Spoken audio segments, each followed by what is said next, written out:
السلام عليكم ورحمة الله وبركاته. إن الحمد لله نحمده ونستعينه ونستغفره ونعوذ بالله من شرور أنفسنا ومن سيئات أعمالنا. من يهده الله فلا مضل له ومن يضلله فلا هادي له. أشهد أن لا إله إلا الله وحده لا شريك له وأشهد أن محمدا عبده ورسوله. يا أيها الذين آمنوا اتقوا الله حق تقاته ولا تموتن إلا وأنتم مسلمون. يا أيها الناس اتقوا ربكم الذي خلقكم من نفس واحدة وخلق منها زوجها وبث منهما رجالا كثيرا ونساء. واتقوا الله الذي تساءلون به والأرحام إن الله كان عليكم رقيبا. يا أيها الذين آمنوا اتقوا الله وقولوا قولا سديدا يصلح لكم أعمالكم ويغفر لكم ذنوبكم ومن يطع الله ورسوله فقد فاز فوزا عظيما. أما بعد فإن خير الحديث كتاب الله وخير الهدي هدي محمد صلى الله عليه وسلم وشر الأمور محدثاتها وكل محدثة بدعة وكل بدعة ضلالة وكل ضلالة في النار.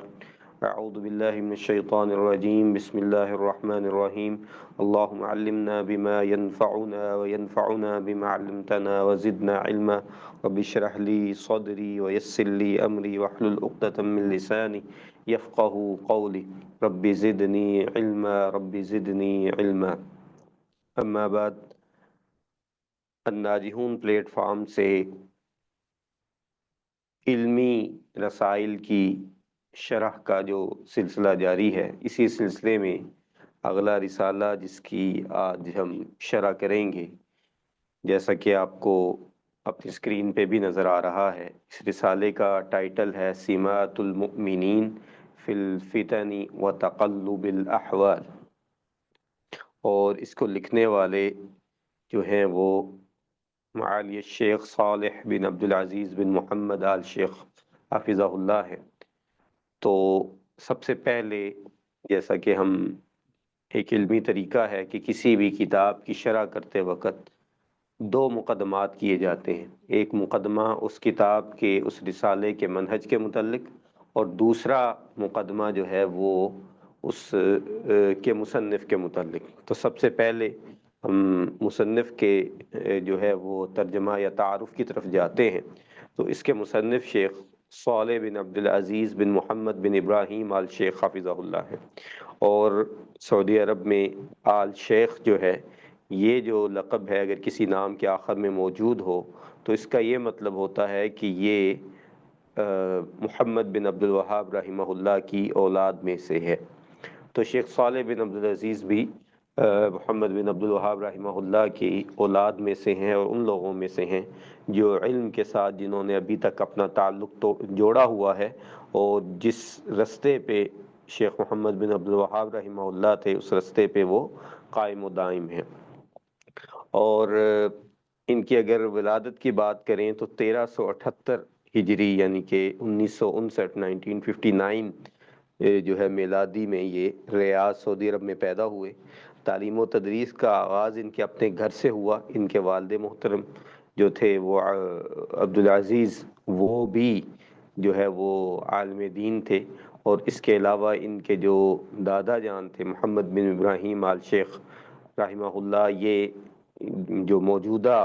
سعودی حکومت ہے اس کے پہلے مفتی اعظم تھے، جن کو باقاعدہ یہ عہدہ دیا گیا تھا کہ مفتی مملکہ جو کہلاتے تھے۔ تو یہ محمد بن ابراہیم آل شیخ تھے، اور اس کے بعد ابتدائی تعلیم انہوں نے ریاض کے میں اپنے گھر کے قریب جو ادارہ تھا معہد العاصمہ النموذجی، اس میں حاصل کی۔ پھر اس کے بعد جو ہے اسی طرح انہوں نے متوسطہ اور ثانویہ مکمل کیا۔ تو اس کے بعد ان کا پہلے ابتدائی رجحان جو تھا وہ یہ تھا کہ یہ ہندسہ یعنی کہ انجینئرنگ کی تعلیم حاصل کریں، اور اس کے لیے انہوں نے جامعہ ملک سعود میں جو ہے وہ تعلیم بھی شروع کر دی، لیکن پھر اللہ نے ان کا دل پھیر دیا اور انہوں نے جامعہ امام محمد بن سعود کے کلیہ اصول الدین میں داخلہ لے لیا، اور وہاں سے قرآن اور علوم القرآن کے جو ہے وہ شعبے میں انہوں نے اپنا بکالورس یعنی کہ کلیہ جو ہے وہ مکمل کیا، یا بی ایس جو ہے وہ مکمل کیا۔ اس کے بعد اسی جامعہ میں وہ کئی سال جو ہے وہ مدرس کے طور پہ خدمات سر انجام دیتے رہے۔ پھر اس کے بعد یہیں سے ہی انہوں نے اپنا ماجسٹیر اور دکتورا بھی مکمل کیا۔ تو اگر ہم ان کے مشائخ کا ذکر کریں تو سب سے پہلے تو ان کے والد محترم عبدالعزیز بن محمد آل شیخ، اسی طرح ان کے دادا جان محمد بن ابراہیم آل شیخ رحمہ اللہ، اور پھر اس کے بعد سماحت الشیخ عبدالعزیز بن باز رحمہ اللہ، عبداللہ بن غدیان رحمہ اللہ، شیخ عبداللہ بن عقیل رحمہ اللہ، شیخ حماد انصاری جو جامعہ اسلامیہ کے ابتدائی اساتذہ اور بڑے عظیم جلیل القدر مشائخ میں سے تھے وہ، شیخ اسماعیل انصاری، اور نحو اور لغت کا انہوں نے جو علم حاصل کیا وہ شیخ محمد سعد الدبل رحمہ اللہ۔ تو ان سب سے انہوں نے علم جو ہے وہ لیا، ان سے مستفید ہوئے۔ اس کے علاوہ یہ ہندوستان، پاکستان، تیونس، مراکش اور اسی طرح جو ہے وہ خلیج کے ممالک کے کئی جو شیوخ ہیں ان سے انہوں نے اجازات علمیہ جو ہیں وہ حاصل کی ہوئی ہیں۔ تو چونکہ یہ اس طرح کے خاندان سے تعلق رکھتے تھے جو کہ دینی لحاظ سے سعودی عرب کا ممتاز ترین خاندان ہے، اس کے علاوہ یہ ایسا خاندان ہے کہ جو حکومتی عہدوں پہ بھی رہتا ہے، خاص کر کے دینی مناصب جو ہیں، تو اسی لیے شیخ صالح آل شیخ حفظہ اللہ جو ہیں یہ 1416 ہجری یعنی کہ 1995 میں یہ ان کو وزارت اوقاف دعوت و ارشاد کا نائب وزیر مقرر کیا گیا، یعنی کہ آپ اسے وزارت مذہبی امور بھی کہہ سکتے ہیں۔ تو اس کا ان کو جو ہے وہ نائب وزیر مقرر کیا گیا، اور 1999 یعنی کہ 1420 ہجری میں یہ اس کے مکمل وزیر بن گئے، یعنی کہ وزارت جو ہے شؤون الاسلامیہ وہ ان کے تحت ہوگی، اور 2014 تک وہ اس میں خدمات سر انجام دیتے رہے۔ اور یہی وہ دور تھا جس دور میں وزارت شؤون نے جو ہے وہ بڑی ترقی کی۔ ایک تو اسلامی کتب اور اسلامی عقیدے کی ترویج و اشاعت مختلف زبانوں میں اور عربی زبان میں وہ آغاز کیا۔ حج کا جو ہے وہ انتظام و انصرام بہت اعلیٰ کر دیا گیا، اور پھر اس کے ساتھ ساتھ جو ہے وہ پورے مملکہ کے اندر جعلیات کا شعبہ جو ہے اس کو ترویج دی گئی، جو کہ غیر ملکی زبانوں کے لیے جو ہے وہ ایک غنیمت تھی، اور ہزاروں لوگوں نے جو ہے وہ اپنے عقائد کی اصلاح کی۔ اور یہ اسی دور میں تھا جس میں شیخ حافظہ اللہ جو ہے وہ اس کے وزیر تھے۔ پھر اس کے بعد یہ 1436 ہجری تک 2014 تک یہ وزیر رہے، 2015 میں انہیں دوبارہ وزیر مقرر کیا گیا، اور 2018 تک یہ اس عہدے پہ فائز رہے۔ 2018 میں شاہی فرمان کے ذریعے ان کو جو ہے وہ ایک نیا عہدہ دیا گیا جو کہ وزیر مملکت اور مجلس وزراء کا رکن اور مجلس شؤون السیاسیہ والامینیہ کا رکن مقرر کیا گیا۔ اس کے علاوہ بہت سے جو ہے وہ جمعیات اور اس طرح کی چیزوں کے بھی وہ رکن یا سربراہ یا کسی عہدے پہ فائز ہیں۔ علمی مقام ان کا اگر بات کی جائے تو سعودی عرب کے معروف سلفی علماء میں ان کا شمار ہوتا ہے۔ علم عقیدہ، تفسیر، اصول فقہ اور دعوت سلفیہ پر ان کی بڑی گہری دسترس ہے، کیونکہ اس کے یہ وزیر بھی رہے اور پھر خود اپنا ان کا تخصص بھی کچھ اسی قسم کا تھا، اور ان کے جو محاضرات ہیں اور کتب ہیں وہ انتہائی علمی اور تحقیقی ہوتی ہیں، اور ان کے بارے میں کئی مشائخ سے ہم نے یہ سنا کہ وہ کہا کرتے تھے کہ یہ اللہ تعالیٰ نے شیخ صالح آل شیخ کو ایسا یعنی کہ زور بیان عطا کیا ہے کہ وہ بولتے ہیں تو اس کو بھی لکھ دیا جائے تو ایسا ہی لگتا ہے جیسے آپ کوئی کتاب لکھ رہے ہیں، یعنی کہ اس میں کوئی ترمیم یا کوئی کمی اضافہ نہیں کرنا پڑتا، اور گفتگو ان کی منہج سلف کے مطابق ہوتی ہے۔ اور شیخ ابن باز، شیخ ابن عثیمین رحمہم اللہ، شیخ صالح فوزان حفظہ اللہ آپ کی علمیت اور متانت کو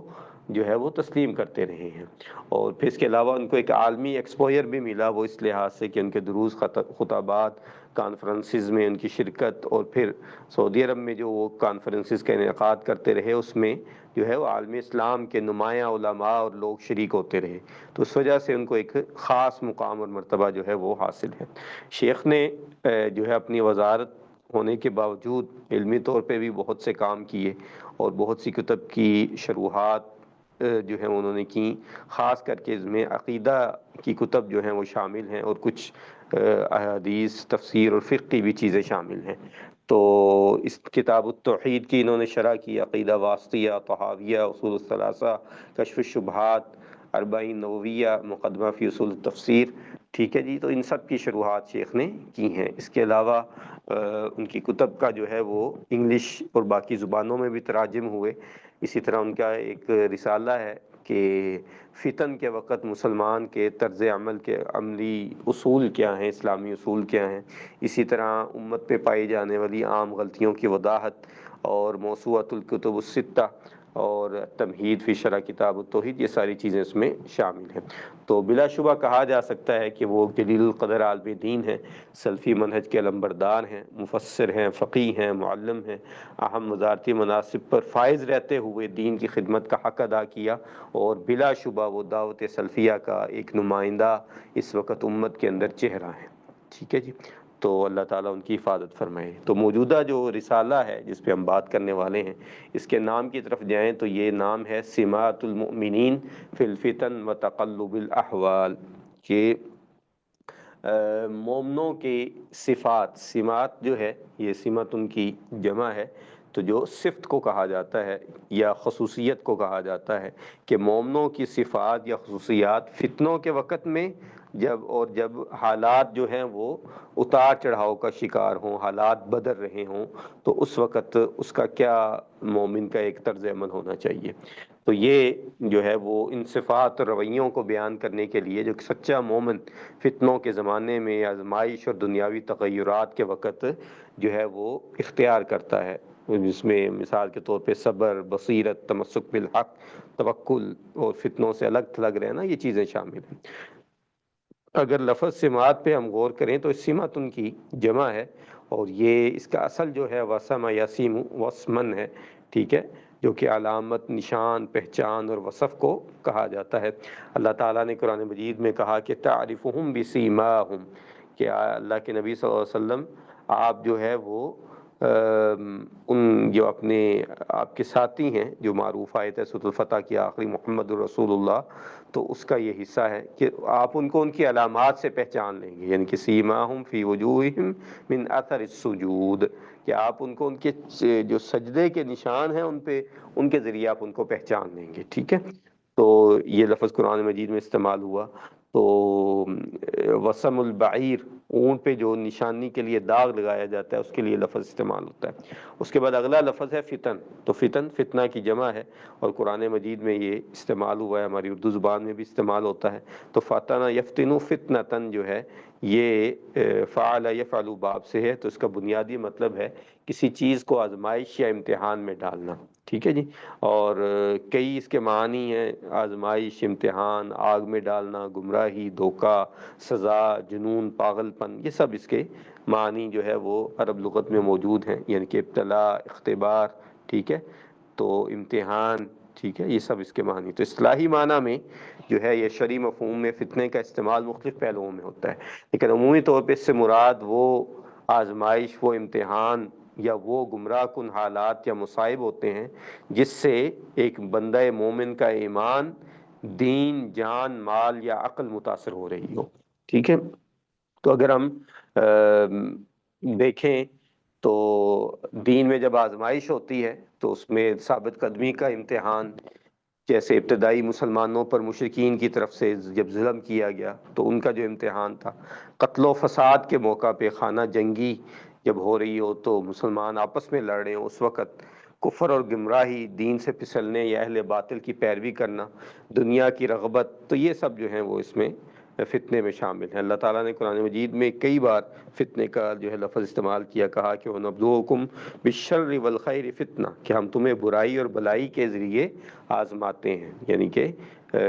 یہ یہاں پہ آزمانے کے معنی میں استعمال ہوا، اور پھر اس کے بعد عذاب کے معنی میں ذوقوا فتنتکم ھذا الذی کنتم بہ تستعجلون، کہ تم چکھو اپنے اس فتنے کو، عذاب کو کا مزہ جس کی تم بڑی جلدی کر رہے تھے، چاہتے تھے کہ جلدی ہو۔ اور پھر یہ قتل اور جنگ کے معنی میں بھی ہے، والفتنۃ اشد من القتل، یہ فتنہ قتل سے بڑھ کے ہے، لیکن یہاں پہ ایک معنی جو ہے وہ فتنے کا وہ اللہ کے رستے سے روکنا بھی ہے اس آیت کے مطابق۔ شرک جو ہے کہ علماء نے یہ اللہ کے رستے سے روکنا وہ معنی بیان کیا ہے۔ اور پھر دین سے پھرنے کا معنی ان الذین فتنوا المؤمنین والمؤمنات ثم لم یتوبوا، کہ جن لوگوں نے مومن مردوں اور عورتوں کو فتنے میں ڈالا۔ تو یہ سب جو ہے وہ اس کے معنی جو ہیں وہ موجود ہیں، ٹھیک ہے جی۔ آگے اس کتاب کا آغاز شیخ حفظہ اللہ نے بسم اللہ الرحمن الرحیم سے کیا، تو یہ بسم اللہ الرحمن الرحیم علماء کا طریقہ رہا ہے، کیونکہ اللہ کے نبی صلی اللہ علیہ وسلم اپنے مکتوبات کا آغاز بسم اللہ الرحمن الرحیم سے کیا کرتے تھے۔ اور اسی طرح اصل یہ ہے کہ قرآن مجید میں اللہ تعالیٰ نے جو ہے قرآن مجید کا آغاز بسم اللہ الرحمن الرحیم سے کیا، اور ہر سورت کا آغاز اسی سے کیا ہے، تو اسی طرح علماء نے بھی اس طریقے کو اختیار کیا۔ تو مقدمہ کیا ہے؟ تو خطبہ ہے الحمدللہ رب العالمین واشہد ان لا الہ الا اللہ وحدہ لا شریک لہ واشہد ان محمدا عبدہ ورسولہ والحمد للہ کثیرا علی ما انعم علینا کثیرا من العلم الذی لا ينقطع عن هذه الامہ۔ تو یہ کہتے ہیں کہ بار بار اللہ کا شکر ہے اس نعمت علم پر جو اللہ تعالیٰ نے ہمیں کثرت سے عطا کی ہے، ٹھیک ہے، اور وہ ایسا علم ہے جو کہ اس امت سے کبھی بھی منقطع نہیں ہوا، ٹھیک ہے جی۔ تو اس کے بعد کہا کہ والحمد للہ الذی علی ما انعم علینا بحفظ هذا الدین وبحفظ اسسہ واصولہ، کہ ہم اس پہ بھی اللہ کی حمد و ثنا بیان کرتے ہیں کہ اس نے ہمیں دین کی حفاظت، اس کی بنیادوں اور اصولوں کی حفاظت کی جو کا بھی ہم پہ انعام کیا ہے، ٹھیک ہے۔ اور اس کے بعد کہا کہ واشکرہ جل وعلا واسألہ سبحانہ ان یمنحنی وإیاکم العلم النافع عند حلول الشبہات والبصر النافذ عند اقبال المشتبہات، ٹھیک ہے جی۔ اور اس کے بعد شیخ کہتے ہیں کہ ہم اس پہ اللہ تعالیٰ کا جو ہے وہ شکر ادا کرتے ہیں جو بہت بلند تر ہے، کہ اور اسی سے ہم یہ سوال کرتے ہیں جو پاک ہے کہ مجھے اور آپ سب کو شبہات کے وقت نافع علم عطا فرمائے اور مشتبہات کے ظہور پر درست بصیرت عطا فرمائے، ٹھیک ہے جی۔ تو اب یہاں پہ ضروری ہے کہ ہم شبہ جو ہے اس کے بارے میں جان لیں کہ شبہ کیا ہوتا ہے۔ تو اس کی جو تعریف کی ہے علماء نے کہ ہی ما یشتبہ علی الانسان من امر الدین او العقیدۃ او الاحکام، ٹھیک ہے، کہ وہ چیز جو انسان کو شک میں ڈال دے جو اس کے دین کے معاملے میں، چاہے وہ عقیدے کا مسئلہ ہو یا احکام کا مسئلہ ہو، ٹھیک ہے۔ تو فیظن الباطل حقا او یلتبس علیہ الامر، تو یا تو یہ کہ وہ باطل کو جو ہے وہ حق سمجھنے لگ جائے، یا اس پہ معاملہ جو ہے وہ واضح نہ ہو سکے، چھپ جائے معاملہ اس کے لیے۔ اور اس میں عقائد کے مثال میں اگر ہم دیکھیں جیسے تعویل الصفات ہے، قدر کا انکار ہے، اور احکام میں دیکھیں تو حلال کو حرام، حرام کو حلال بنا دینا، تو یہ سب جو ہے یہ شبہات میں شامل ہے۔ اور اس کا سبب کیا ہوتا ہے؟ جہالت جو ہے، دین کا علم کم ہونا یا نہ ہونا، وہ اس کی سب سے بڑی وجہ ہوتی ہے۔ اور پھر اس کے بعد اتباع المشتبہات، اسی طرح جو ہے وہ ایسی چیزوں کی پیروی کرنا جو کہ واضح قسم کی نہ ہوں، جیسے کہ اللہ کے نبی صلی اللہ علیہ وسلم نے فرمایا کہ الحرام بین والحرام بین وبینہم المشتبہات، کہ حلال بھی واضح ہے، حرام بھی واضح ہے، اور ان کے درمیان میں جو ہے وہ اس طرح کی چیزیں ہیں جو مشتبہ ہیں، ٹھیک ہے۔ تو اور اس کے ساتھ ساتھ ضعف البصیرہ، کہ آپ میں جو ہے وہ بصیرت کی کمی، اور یہ کب ہوتا ہے کہ جب آپ علم کے صحیح رستے پہ نہ ہوں، یا صحیح طریقے سے علم حاصل نہ کیا ہو، یا پھر اپنی خواہشات کو علم کے اندر داخل کیا ہو، اور اسی طرح اہل علم سے رجوع جو ہے وہ نہ کیا جا رہا ہو۔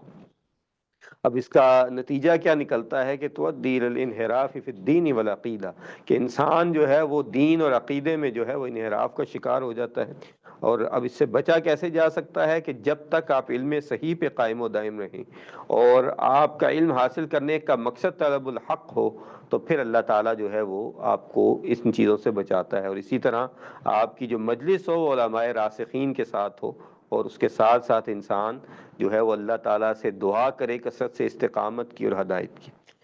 تو اسی سے ملتی جلتی ایک دوسری چیز جو ہے وہ شہوت ہوتی ہے۔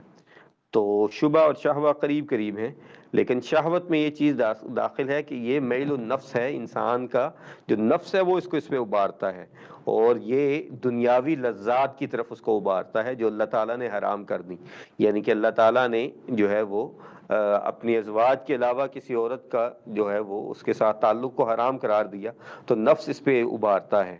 چوری کرنا، اللہ تعالیٰ نے اپنے حلال مال پہ اکتفا کرنے کا حکم دیا، لیکن دوسروں کے مال پہ نظر رکھنا، ان سے حسد کرنا یا اس کو لوٹنے کا منصوبہ بنانا، اس کو نقصان پہنچانا، تو یہ شامل ہے۔ اسی طرح اللہ تعالیٰ نے جو ہے وہ حلال کچھ چیزیں کی کھانے پینے کی، باقی حرام کی، لیکن انسان جو ہے وہ اپنے نفس کی تسکین کے لیے نعوذ باللہ شراب نوشی شروع کر دے، تو یہ دوسری چیز ہے۔ ٹھیک ہے، تو یہ کب ہوتا ہے؟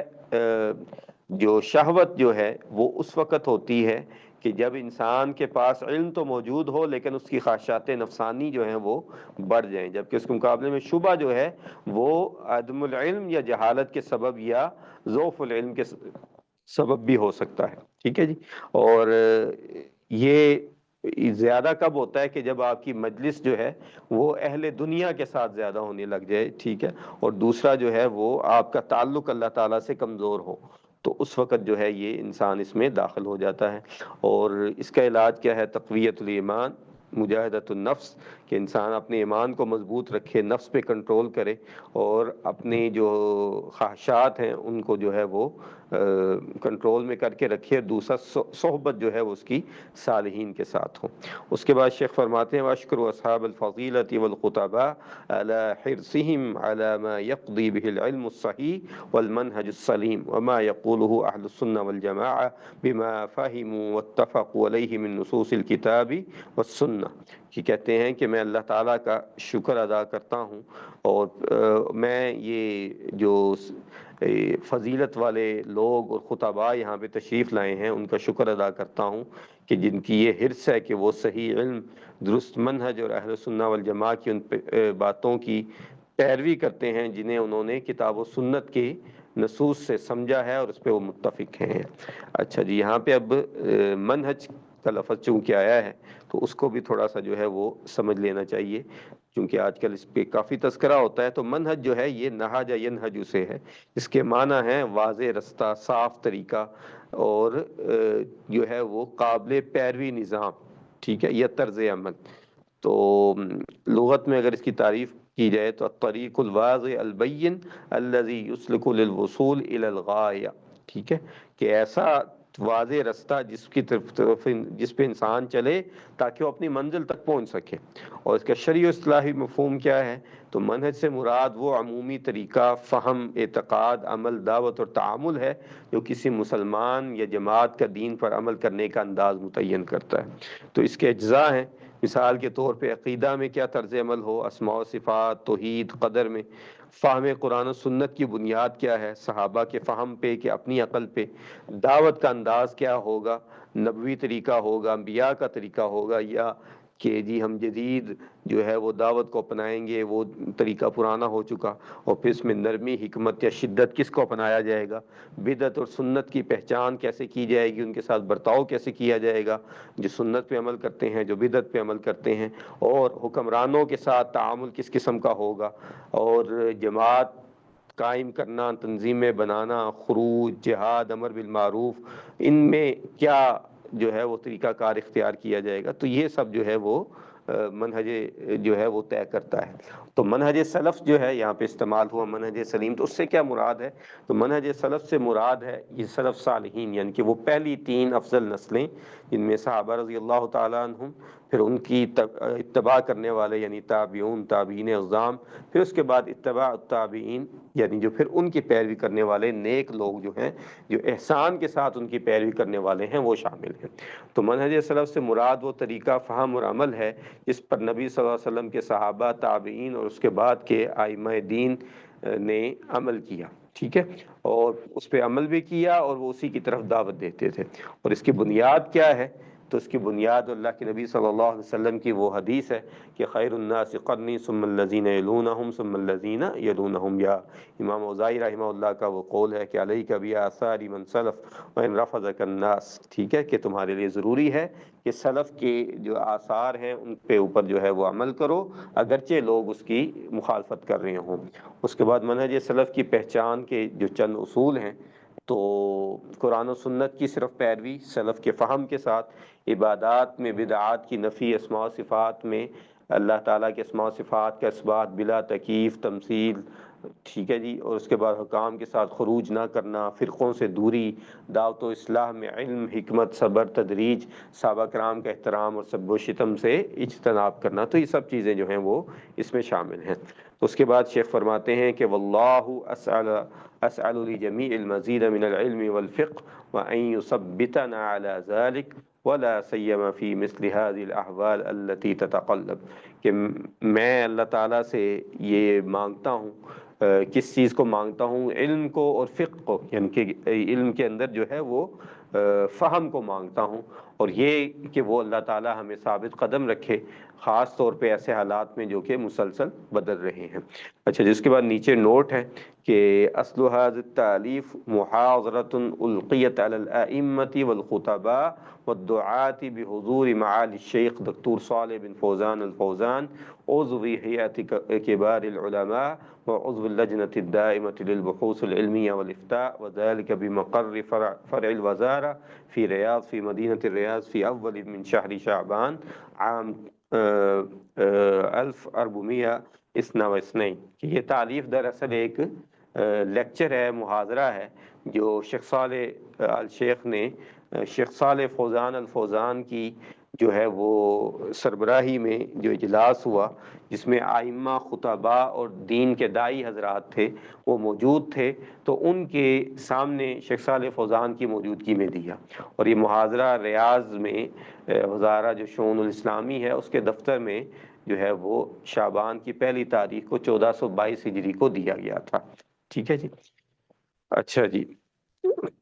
آگے جائیں جی اس کی تقسیم پہ، تو سب سے پہلے تمہید ہے، تو اس میں 3 بنیادوں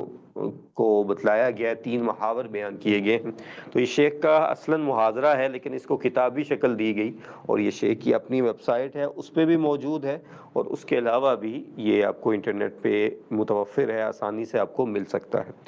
تو شیخ کہتے ہیں کہ ھذا التمہید یقوم علی 3 محاور، کہ تمہید جو ہے اس لیکچر کی وہ 3 بنیادوں پہ قائم و دائم ہے۔ نمبر 1 الرجوع الی اہل العلم الراسخین فیہ، کہ سب سے پہلے یہ کہ علم دین میں راسخ علماء کی طرف رجوع کیا جانا چاہیے، پہلی چیز تو یہ ہے۔ اور اس کے تحت شیخ فرماتے ہیں کہ احرص علی النظر الصائب الذي يوافق نظر السلف عند الاشتباہ وعند تغیر الاحوال، کہ جب کوئی شک ہو یا حالات کے بدلنے کے وقت ایسی ہی جو ہے وہ صاحب بصیرت نظر کی کوشش کرنا جو سلف کی نظر کے مطابق ہو، اس کے لیے جو ہے وہ اپنے آپ کو لگا دینا۔ اور پھر اس کے بعد شیخ نے یہاں پہ جس پہ مدار ہے سارے لیکچر کا وہ قول بیان کیا امیر المومنین عمر بن عبدالعزیز رحمہ اللہ کا، کہ وہ کیا کہتے ہیں کہ رحمہ اللہ الصحابۃ والسادات التابعین بما وصفهم به ومنها قول انہم علی علم وقفوا وببصر نافذ کفوا، کہ عمر بن عبدالعزیز رحمہ اللہ نے صحابہ اور تابعین میں سے جو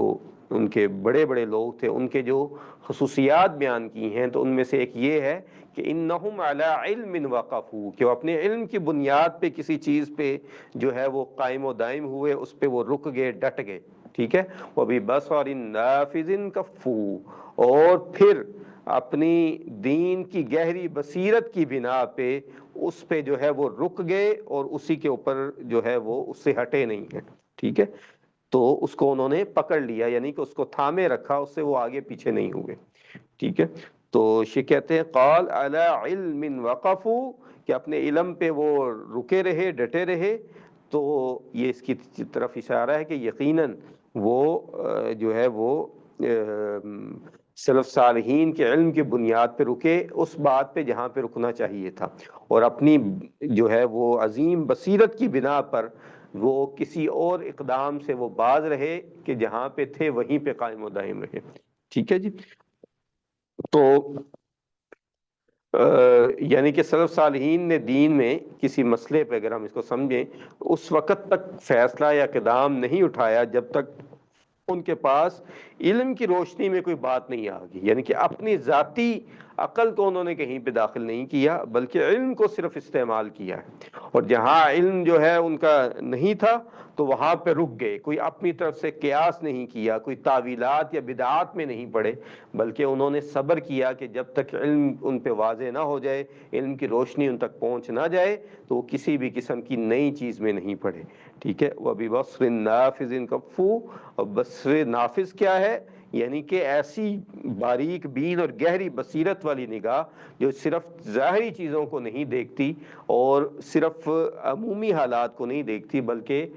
کوئی کام کرنے کے بعد اس کے انجام کیا ہوگا، اس پہ جو ہے کیا نتیجہ نکل سکتا ہے، اس سے کوئی دین کو نقصان تو نہیں پہنچ سکتا، تو ان سب چیزوں کو انہوں نے دیکھا، اور علم و حکمت کے ساتھ ان امور سے انہوں نے پرہیز کیا جن کے نتائج دین یا اس امت کے لیے بعد میں نقصان دہ ہوتے، چاہے وہ بظاہر اس میں خیر ہی کیوں نہ نظر آ رہی ہو۔ تو یہ اصل میں قول جو ہے یہ منہج سلف کی اصولی بنیاد کو جو ہے واضح کرتا ہے کہ نہ تو ہر جگہ بولنا ہے، نہ ہر مسئلے میں رائے دینی ہے، نہ ہر میدان میں بلا وجہ اتر جانا ہے، بلکہ علم اور بصیرت کے ساتھ رکنا ہے اور فتنوں سے بچنا ہے۔ اسی لیے علماء کے بارے میں جو ہے وہ جو ایک ائمہ دین کے بارے میں علماء نے بیان کیا کہ کیا تھا کہ ان کا بولنا بھی دین پہ رائے تھی، ان کا کسی چیز پہ خاموش رہنا بھی دین پہ اصل میں رائے تھی، ان کی بصیرت کی بنا پہ تھا، اور ان کا کسی چیز سے پیچھے ہٹ جانا بھی دین میں بصیرت کی بنا پہ تھا۔ ٹھیک ہے، تو یہ یعنی کہ جس پہ جو ہے اگر کہا جائے تو سعید بن المسیب، حسن بصری جن جیسے جو ہے کبار جو تابعین تھے ان کا عمل رہا، پھر اسی پہ جو ہے وہ سفیان ثوری، ابن عیینہ، عبداللہ ابن مبارک، فضیل بن عیاض، احمد بن حنبل، شافعی، مالک، ابو حنیفہ، اور امام بخاری، مسلم، ابو داؤد، اوزائی، ٹھیک ہے، ان سب کے جو اعمال، جو ان کے جو طریقہ کار رہا، وہ انہی اقوال کی بنا پہ تھا کہ وہ فتنوں یا بدعتی جو گروہ تھے ان سے دوری اختیار کرنے والے تھے، اور جو ہے وہ فتنوں کے وقت خاموش ہو جانے والے تھے، اور اسی روش کو وہ اختیار کیا کرتے تھے۔ تو اس کے بعد شیخ کہتے ہیں کہ فَإِنَّهُ يَجِبُ عَلَى الْمَرْءِ وَبِخَاصَةِ أَهْلِ الْعِلْمِ وَالتَّوْجِيهِ أَن يَقِفُوا عَلَى الْعِلْمِ، تو اس لیے یہ بہت لازم ہے کہ ہر وہ شخص، خاص طور پہ جو اہل علم اور جو دین کی رہنمائی کرنے والے لوگ ہیں، کہ وہ اپنے علم کی بنیاد پہ کسی جگہ پہ کھڑے ہوئے ہوں۔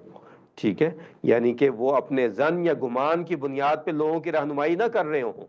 اس کی بنیاد پہ لوگوں کو جو ہے وہ مسائل نہ بتا رہے ہوں، بلکہ اگر وہ خاموش ہیں تو علم کی بنیاد پہ ہیں، کچھ کہہ رہے ہیں تو اپنے علم شرعی کی بنیاد پہ ہیں، اپنے گمان یا محض جو ہے وہ اپنی خواہشات کی بنیاد پہ نہ ہوں۔ ٹھیک ہے، اس کے بعد شیخ فرماتے ہیں کہ والعلم قسمان، علم کی دو قسمیں ہیں،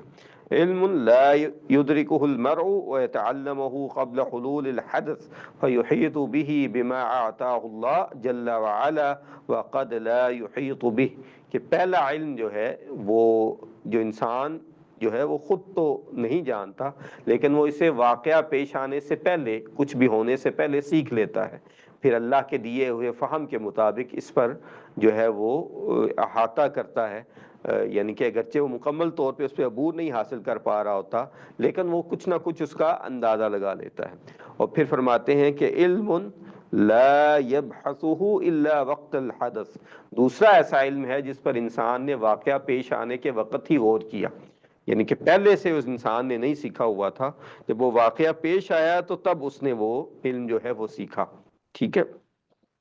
وَهَذَا فِي الْأَغْلَبِ أَنَّهُ لَا يُحِيطُ بِكَلَامِ أَهْلِ الْعِلْمِ فِيهِ لِأَنَّهُ لَمْ يَتَعَلَّمْهُ مِنْ قَبْلِ، تو ایسے شخص کو اکثر اہل علم کے اقوال کا مکمل احاطہ نہیں ہوتا، کیونکہ اس نے وہ علم پہلے سے نہیں سیکھا ہوا ہوتا ہے۔ تو یہ علم کی جو دو قسمیں ہیں، اس کی بنیاد پہ ہی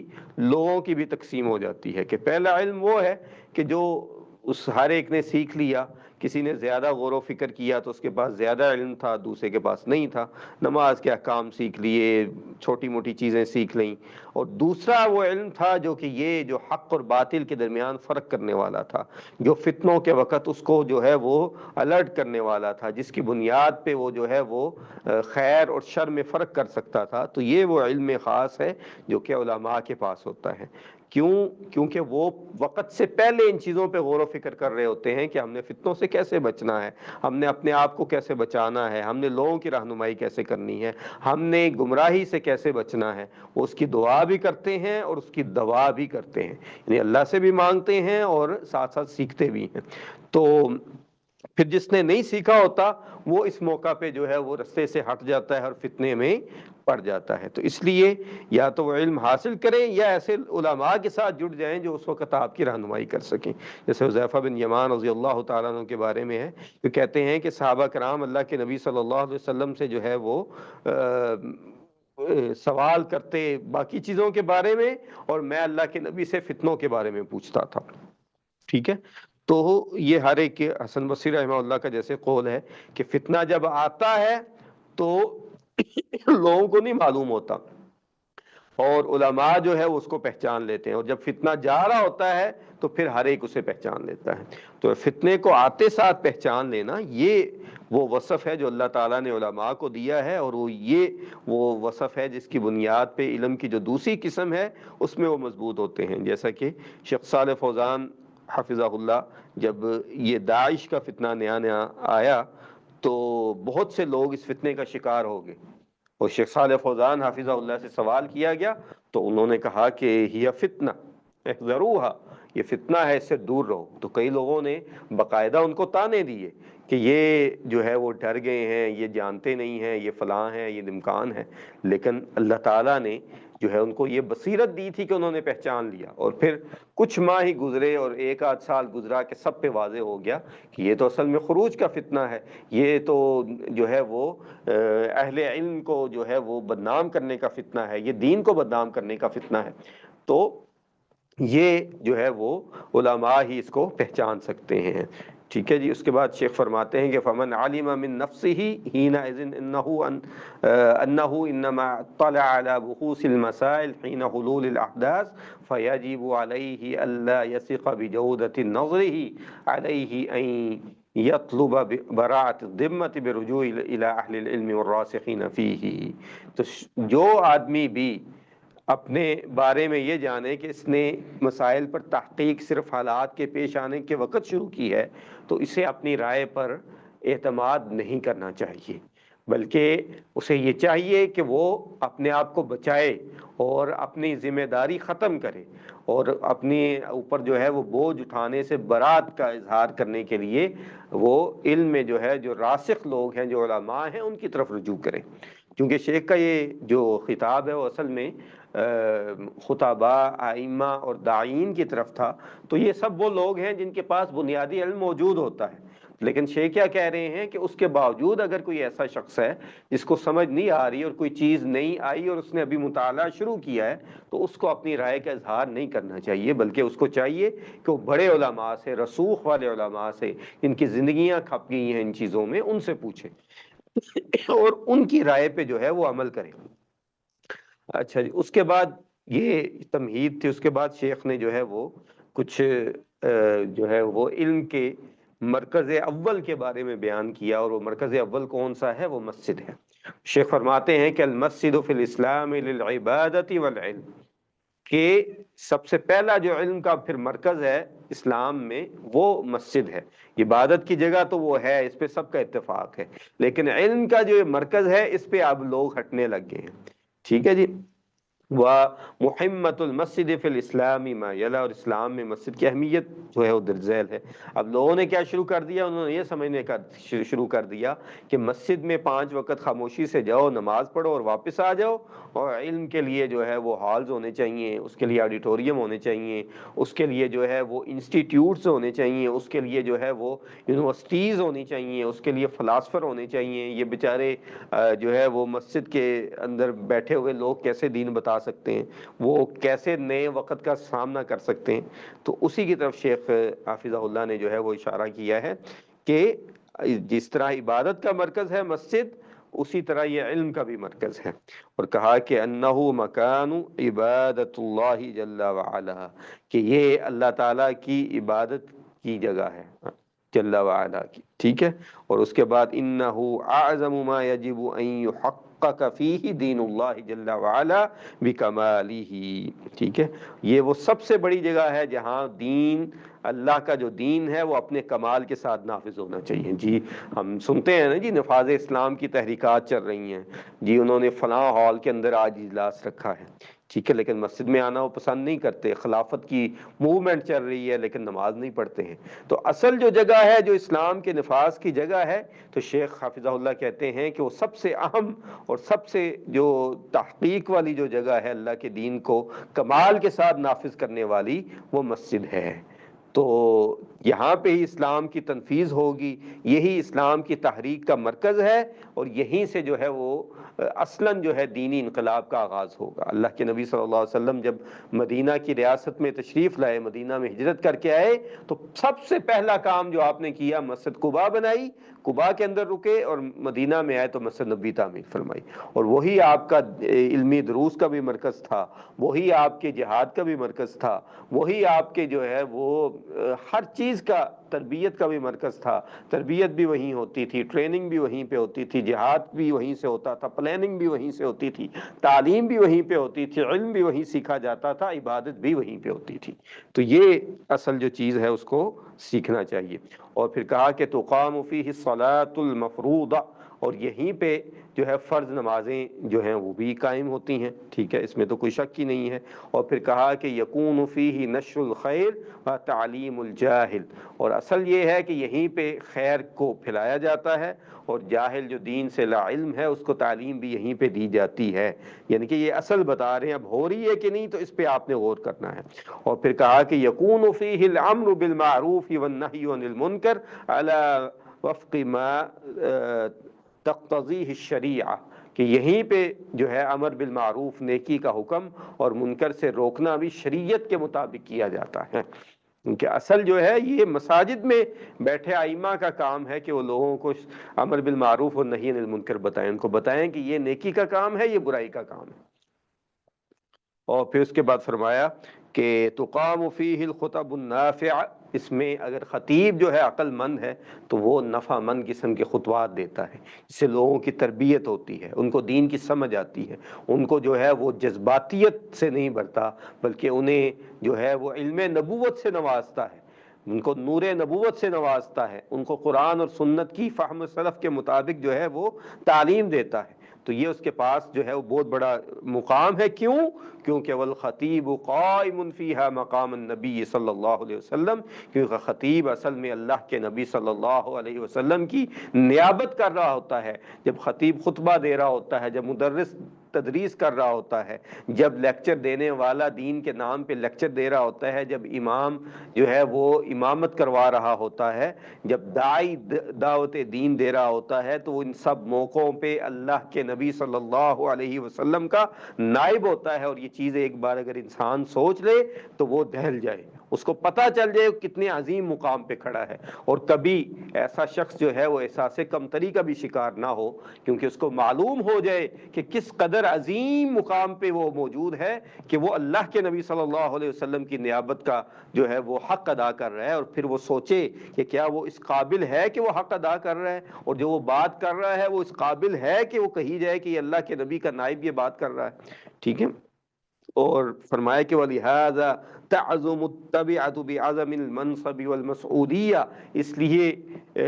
اس لحاظ سے اس خطیب پہ ذمہ داری بھی اس درجے کی باری ہوتی ہے جیسا کہ یہ منصب بھی عظیم ہے۔ اللہ اکبر۔ اس کے بعد شیخ فرماتے ہیں کہ ومن اشد من يعذب يوم القیامہ كما جاء في الحدیث البخاری فی من رعاهم لیلة عرج به الخطباء الذين لم يوافقوا امر الله سبحانه وتعالى وامر رسوله فرعاهم يعذبون بنواع من العذاب، کہ فرماتے ہیں کہ اور قیامت کے دن جن لوگوں کو سب سے زیادہ عذاب دیا جائے گا، جیسا کہ بخاری کی حدیث ہے کہ اللہ کے نبی صلی اللہ علیہ وسلم جب معراج کی رات پہ آپ گئے تو آپ نے جنت اور جہنم میں جو دیکھا، تو جہنم میں جب آپ گئے تو اس میں وہ خطباء بھی تھے جو کہ اللہ اور اس کے رسول کے حکم کے خلاف عمل کرتے ہیں، ٹھیک ہے؟ تو ان کو اللہ کے نبی صلی اللہ علیہ وسلم نے جو ہے مختلف قسم کے جو ہے وہ عذابوں میں دیکھا تھا، ٹھیک ہے جی؟ تو جیسا کہ ایک دوسری حدیث میں الفاظ آتے ہیں کہ لما اسری بی فمررت برجال تقرض شفاہہم بمقاریض من نار ہؤلاء خطباء الفتنہ، کہ نبی صلی اللہ علیہ وسلم نے فرمایا کہ جب مجھے اسراء معراج کے لیے لے جایا گیا تو میں نے مردوں کا ایک جھرمٹ دیکھا جن کے ہونٹ آگ کی چھریوں سے کاٹے جا رہے تھے، نعوذ باللہ من ذالک، اور مجھے بتلایا گیا کہ یہ کون ہیں؟ یہ خطباء الفتنہ ہیں، یہ وہ لوگ ہیں جو ہے کہ دین کے نام پہ خطبے دیتے تھے اور فتنے برپا کیا کرتے تھے۔ اللہ نے ان کو یہ منصب دیا کہ وہ اللہ کے نبی کی نیابت کریں، تو بجائے یہ کہ وہ علم شرعی ان کو دیں، وہ علم نبوت سے نوازیں، وہ بصیرت سے لوگوں کو نوازیں، وہ لوگوں کے اندر جو ہے وہ تشویش پیدا کرتے تھے، وہ لوگوں کو فتنوں کے رستوں پہ لگاتے تھے، وہ تفریق پیدا کرتے تھے، وہ اللہ اور اس کے رسول کے علاوہ احکامات بتایا کرتے تھے۔ تو یہی لوگ جو ہیں یہ خطباء الفتنہ ہیں، اللہ تعالیٰ ہمیں محفوظ رکھے، ٹھیک ہے جی؟ تو جو یعنی کہ شرع کے خلاف اختلافات کو بڑھاتے تھے، تو دیکھیں کہ کتنا سخت عذاب ہے کہ ان کے ہونٹ کاٹے جا رہے ہیں، اس سے جن کے ذریعے سے وہ یہ الفاظ ادا کیا کرتے تھے۔ اس کے بعد اللہ کے نبی اس کے بعد شیخ فرماتے ہیں کہ الامام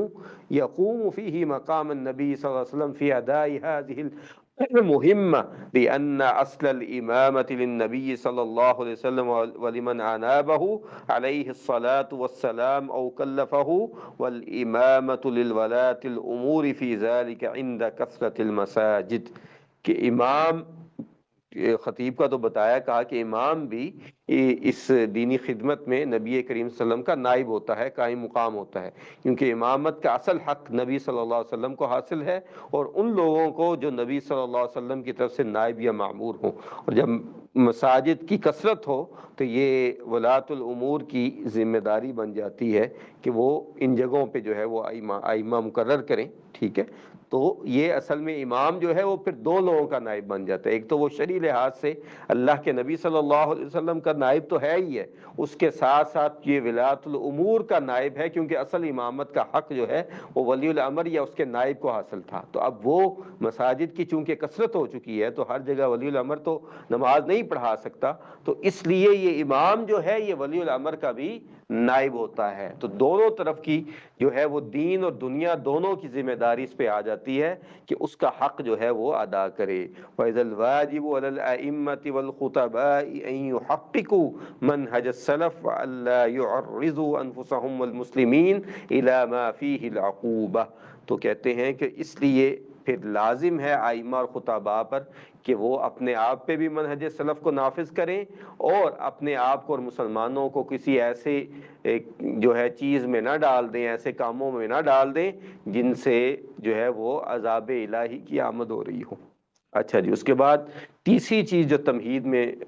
شیخ نے داخل کی وہ ہے الحذر من البغی والتعویل، کہ ظلم و زیادتی اور غلط قسم کی دین کی تشریحات، تعویلات وغیرہ سے بچنا۔ تو شیخ فرماتے ہیں کہ احذرکم واحذر جمیع المسلمین من البغی والتعویل لانہم الاساس فی الفرقۃ والفتنۃ والبغضاء بین افراد الامۃ الاسلامیہ، کہ میں اپنے آپ کو اور تمام مسلمانوں کو جو ہے وہ ظلم و زیادتی اور ناحق تعویل سے خبردار کرتا ہوں، کیونکہ یہی دونوں اسلامی امت میں فرقہ واریت، فتنہ اور نفرت کا بنیادی سبب ہیں،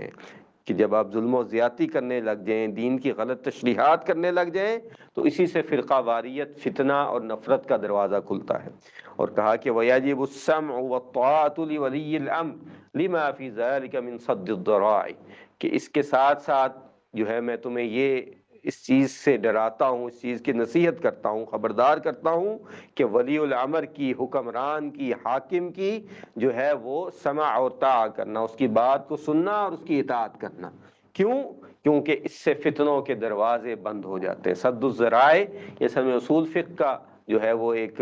ادلہ میں سے ایک دلیل ہے کہ پہلے سے کسی ایسی چیز سے منع کر دینا کہ اگرچہ وہ چیز جو ہے وہ کئی بار جو ہے وہ اصلاً حرام نہیں ہوتی، لیکن اگر اس کو روک دیا جائے تو بہت سے فتنوں سے روکا جا سکتا ہے۔ تو ولی الامر کی اطاعت تو ویسے ہی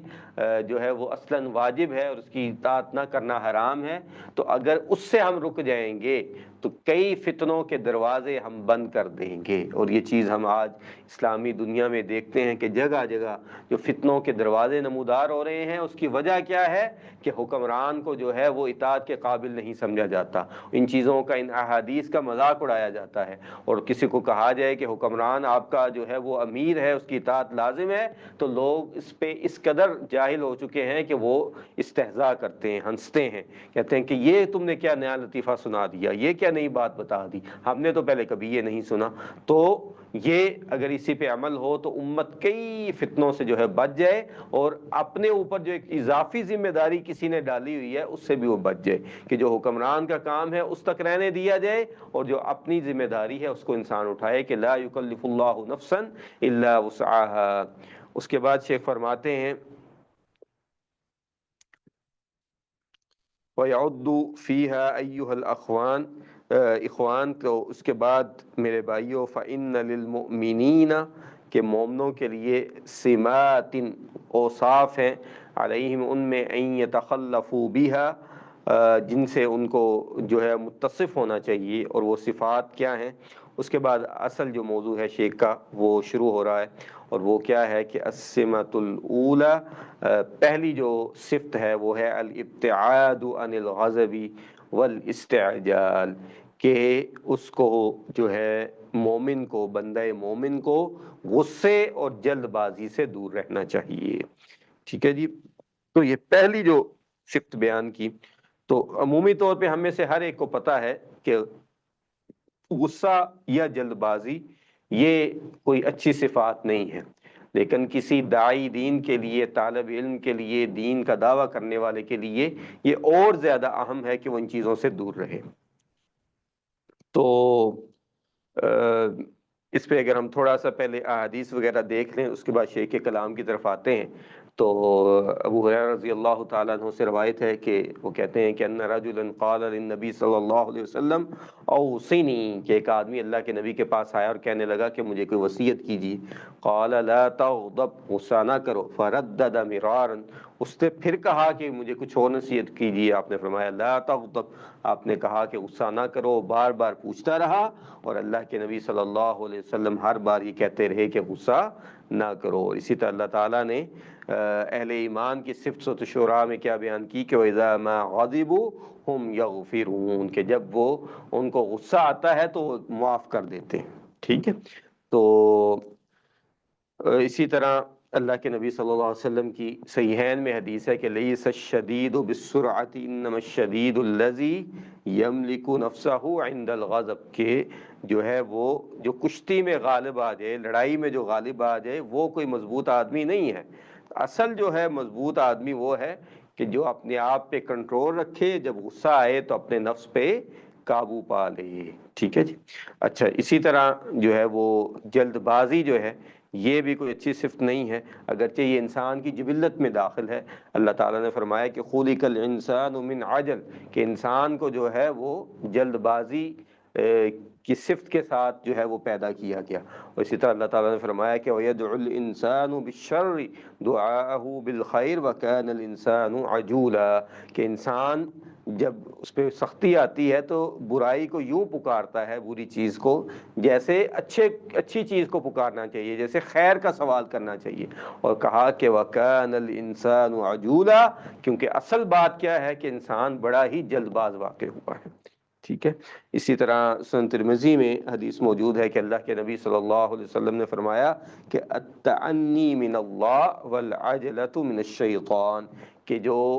ٹھہراؤ ہے وہ اللہ تعالیٰ کی طرف سے ہے، اور جلد بازی شیطان کی طرف سے ہے۔ شیخ البانی رحمہ اللہ نے اس کو جو ہے وہ صحیح قرار دیا حدیث کو، اور اللہ تعالیٰ نے نبی کریم صلی اللہ علیہ وسلم کو قرآن مجید تک جلدی سے پڑھنے سے منع کیا اور کہا کہ وَلَا تَعْجَلْ بِالْقُرْآنِ مِنْ قَبْلِ أَنْ يُقْضَى إِلَيْكَ وَحْيُ، کہ قرآن پڑھنے میں آپ جلدی نہ کیا کریں اس سے پہلے کہ اس کا وحی کا آپ پہ مکمل کر لی جائے، ٹھیک ہے۔ تو یہ ساری جو میں نے بیان کیا، تو یہ جلد بازی اور غصہ جو ہے یہ بندہ مومن کی صفات نہیں ہو سکتی، ہو سکتا ہے عارضی طور پہ اس کے ساتھ ہو جائے معاملہ، لیکن اصلاً یہ بندہ مومن کی صفات نہیں ہے، بلکہ وہ ٹھنڈے دماغ کے ساتھ سوچ سمجھ کے جو ہے فیصلہ کرتا ہے، اور خاص کر کے فتنے سے بچنے کے لیے بہت ضروری ہے کہ انسان جو ہے جذبات کے بجائے، جلد بازی کے بجائے اور فوری غصے کے بجائے، غضب کے بجائے جو ہے وہ سوچ سمجھ کے اچھے طریقے سے شریعت کے اصولوں کے مطابق جو ہے وہ فیصلہ کرے۔ تو شیخ صالح فرماتے ہیں کہ ان المرء اذا غضب في حال الامن فانه قد لا يدرك الصواب ولهذا قال النبي صلى الله عليه وسلم لا يقضي القاضي حين يقضي وهو غضبان، ٹھیک ہے، صحیح بخاری کی حدیث ہے کہ اللہ کہتے ہیں کہ جب کوئی شخص حالت امن کے وقت جو ہے وہ غصے میں آ جائے تو وہ درست بات نہیں کر پاتا، ٹھیک ہے۔ تو خود سوچیں فتنے کے احوال میں، تو اگر وہ غصے میں ہوگا تو کبھی بھی وہ درست فیصلہ نہیں کر پائے گا، ٹھیک ہے۔ اور اسی لیے اللہ کے نبی صلی اللہ علیہ وسلم نے کیا فرما دیا کہ لا یقضی القاضی، کہ قاضی فیصلہ نہ کرے، ہی نہ یقضی، جب وہ فیصلہ کر رہا ہو وہو غضبان، اور اسے غصہ آیا ہوا ہو۔ کیوں کہ ہو سکتا ہے کہ وہ غصے میں، جذبات میں کسی ایک شخص کی سائیڈ لے لے، دوسرے شخص کو جو ہے ظلم کے باوجود چھوڑ دے، یا کچھ اور ایسا غلط فیصلہ کر بیٹھے جس کا اثر ہو۔ تو یہ ایک قاضی کو کہا گیا۔ تو اگر فتنے کے وقت آپ جو ہے لوگوں کے رہنما بن کے بہت سے لوگوں کو جو ہے گائیڈ دے رہے ہیں، اور آپ اپنے جذبات اور غصے پہ قابو نہیں پا رہے، آپ جلد بازی کا شکار ہو رہے ہیں، تو دیکھیں کتنا جو ہے وہ اس کا معاملہ جو ہے وہ خراب ہوگا۔ اور پھر شیخ فرماتے ہیں، شیخ صالح الشیخ، وقد قال شیخ الاسلام ابن تیمیہ فی کلامہ علی ھذا الحدیث، کہ اسی حدیث پہ بات کرتے ہوئے شیخ الاسلام ابن تیمیہ رحمہ اللہ کہتے ہیں کہ ان ھذا الحدیث یشمل القضاء فی المسائل العلمیہ وفی المسائل العملیہ، کہ یہ حدیث علمی اور عملی دونوں قسم کے فیصلوں پہ جو ہے وہ دلالت کرتی ہے، دونوں کی بات کرتی ہے۔ ومثلہ الحال التی تقلق الذہن وینفعل معها المرء لا ينبغي له بل هو منهی ان یقضی فی المسائل العلمیہ وهو على هذا النحو من الغضب، اور اس جیسی حالت جو ذہن کو پریشان کر رہی ہو، یعنی غصہ، اور اس سے جیسے باقی معاملات جیسے یعنی کہ اس پہ ڈپریشن ہو، اس پہ جذبات غالب آئے ہوں، تو ایسی کیفیت میں علمی مسائل کا فیصلہ نہیں کرنا چاہیے، بلکہ کوئی بھی ایسی چیز جو ہے وہ اس دوران منع ہے۔ وَإِذَا كَانَ الْقَاضِي كَذَلِكَ فِي مَسْأَلَةٍ بَيْنَ مُتَخَاصِمَيْنِ فَإِنَّ الْكَلَامَ فِي الْمَسَائِلِ الْعَمَلِيَّةِ أَبْلَغُ وَإِنَّ الْكَلَامَ فِي الْمَسَائِلِ الَّتِي تَهُمُّ الْأُمَّةَ حِينَئِذٍ أَبْلَغُ، کہ قاضی تو دو فریقوں کے درمیان فیصلہ کر رہا ہوتا ہے، تو وہ جب اس کیفیت میں فیصلہ نہ کرے تو وہ باتیں جو عملی مسائل سے متعلق ہیں، جو شرعی احکامات ہیں پورے پورے، ان پہ فیصلہ دے دینا تو وہ اس سے بھی زیادہ اہم ہے، ٹھیک ہے۔ تو پھر اس سے بھی آگے کیا ہے کہ وہ مسائل جو امت کے لیول کے ہوں، امت کے مسائل کی بات کر رہے ہوں، تو وہ اس سے بھی زیادہ اہمیت رکھتے ہیں کہ اس وقت انسان ایک تو اکیلا فیصلہ نہ کرے، اس کے ساتھ باقی لوگوں کی رائے موافق ہو، وہ غصے میں نہ ہو، وہ جذبات میں نہ ہو، وہ سوچ سمجھ کے اچھے طریقے سے بات کرنے والا ہو، اور خاص کر کے جب اسے پتہ ہو کہ اس کی بات پہ عمل کرنے والے لوگ موجود ہیں، اور اس کی بات سن کے لوگ جو ہیں وہ اپنی رائے بناتے ہیں، تو اس وقت اور یہ معاملہ خطرناک ہو جاتا ہے کہ وہ اپنے آپ کو روکے کہ وہ جلد بازی اور غصے کا شکار ہو۔ وَلِهَذَا كَانَ مِنْ سِمَةِ مَنْهَجِ السَّلَفِ الصَّالِحِ مِنَ الصَّحَابَةِ وَالتَّابِعِينَ فَمَنْ بَعْدَهُمْ مِنْ أَئِمَّةِ الْإِسْلَامِ أَنَّهُمْ لَمْ يَسْتَعْجِلُوا حِينَ اسْتَعْجَلَ النَّاسُ فِيمَا لَيْسَ لَهُمْ، تو اسی وجہ سے صحابہ کرام، تابعین اور بعد کے ائمہ کا یہ طریقہ رہا کہ وہ جلد بازی نہیں کیا کرتے تھے، اور خاص طور پہ ان معاملات میں جو ان کا دائرہ اختیار نہ ہو، ٹھیک ہے جی۔ اور پھر اس کے بعد شیخ دوبارہ سے وہ قول لے کے آئے جس پہ انہوں نے آغاز کیا تھا، جس پہ سارے رسالے کا انحصار ہے، کہ قال عمر بن عبدالعزیز رحمہ اللہ، عمر بن عبدالعزیز رحمہ اللہ کہتے ہیں کہ فی وصف الصحابۃ والتابعین، صحابہ اور تابعین کی خاصیت بیان کرتے ہوئے، ان کا وصف بیان کرتے ہوئے کہ علیکم بآثارہم، کہ تمہارے لیے لازمی ہے کہ ان کے آثار کو، ان کے طریقے کو، ان کی سنتوں کو جو ہے لازمی اختیار کرو۔ فإنہم علی علم وقفوا، کیونکہ وہ اپنے علم کی بنیاد پہ ٹھہرے ہوئے تھے، کسی چیز پہ کا کوئی موقف جو اختیار کیا ہوا تھا وہ ان کا علم کی بنیاد پہ تھا۔ وَبِبَصَرٍ نَافِذٍ كَفُّوا، اور اپنی جو ہے وہ نگاہ بصیرت کی بنا پہ، اپنی گہری جو ہے وہ تدبر کی بنیاد پہ وہ جو ہے وہ کچھ بھی کرنے سے باز آئے ہوئے تھے، جس موقف پہ قائم تھے اسی کے اوپر قائم و دائم تھے۔ ٹھیک ہے جی، تو یہ شیخ رحمہ اللہ نے جو پہلی جو چیز بیان کی، تو دوبارہ اگر ہم اس کا خلاصہ کر لیں تو کیا ہے کہ غصہ اور جلد بازی یہ ویسے ہی بندہ مومن کا شعار نہیں ہے، اگرچہ جلد بازی اس کے اندر داخل کر دی گئی اور غصہ جو ہے وہ انسان کو آ جاتا ہے، تو عمومی مسائل میں غصہ اور جلد بازی کے وقت جو ہے وہ کوئی مسئلے کا حل نہیں نکالنا چاہیے، اور اللہ کے نبی کی حدیث ہے کہ جب غصہ آیا ہو تو قاضی فیصلہ نہ کرے۔ اور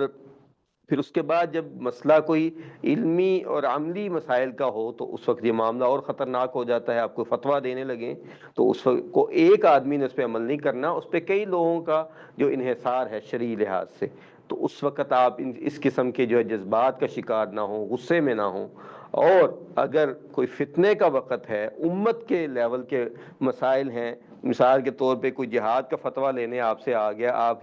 کوئی فتویٰ ایسا غلط دے بیٹھتے ہیں جس کی وجہ سے جو ہے وہ لوگ فتنے کا شکار ہو جاتے ہیں، تو اس چیز سے بچنا چاہیے اور یہ سوچنا سمجھنا چاہیے کہ یہ بہت بڑا اور خطرناک معاملہ ہے، اور صحابہ اور تابعین کا یہ طریقہ کار نہیں تھا۔ وہ ان چیزوں پہ خاموش رہتے تھے، اور کس بنیاد پہ رہتے تھے خاموش؟ کیونکہ ان کے پاس علم شرعی تھا، اس کی بنیاد پہ ان کا یہ موقف تھا کہ ہمیں ہر بات پہ اپنا جو ہے وہ موقف نہیں دینا ہے، ہمیں خاموشی اختیار کرنی ہے، اور وہ اپنی بصیرت دین کے لیے ان کے پاس جو تدبر اور جو ان کے پاس جو ہے وہ صحیح طریقہ موجود تھا اس کے مطابق جو ہے وہ اس سے باز رہتے تھے۔ ٹھیک ہے جی، تو یہ پہلا جو وصف ہے وہ بیان کیا۔ اس کے بعد دوسرا وصف جو ہے اس کی طرف ہم جاتے ہیں، تو کہتے ہیں کہ السمۃ الثانیہ التعنی فی الفتیہ ودفعها الی اہلیہا، کہ فتویٰ دینے میں جلد بازی نہ کرنا اور اس کو اس کے اہل کی طرف، یعنی کہ جو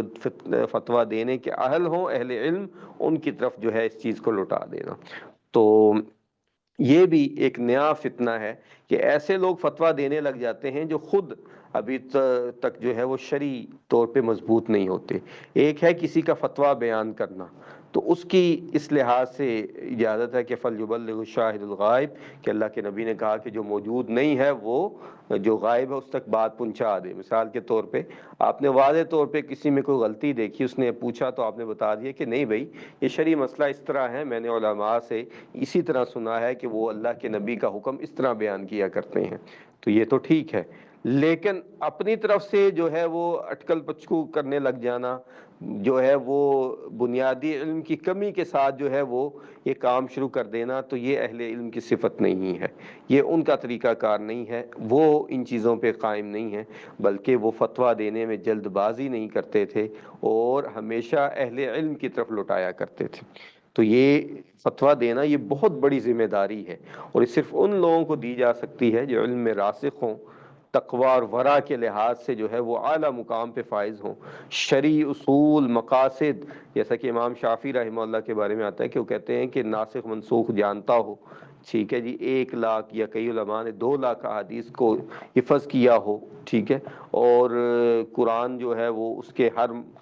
جو ہے شان نزول سے واقف ہو، اس طرح کی شرائط رکھی، تو وہ پوری کرنا بہت مشکل کام ہے۔ اس لیے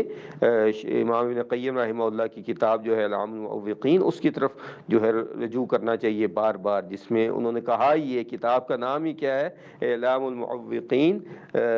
کہ جو ہے وہ دستخط اللہ کے قائم مقام، رب العالمین کے قائم مقام جو ہے وہ یہ عالم کے دستخط ہیں فتویٰ دیتے ہوئے۔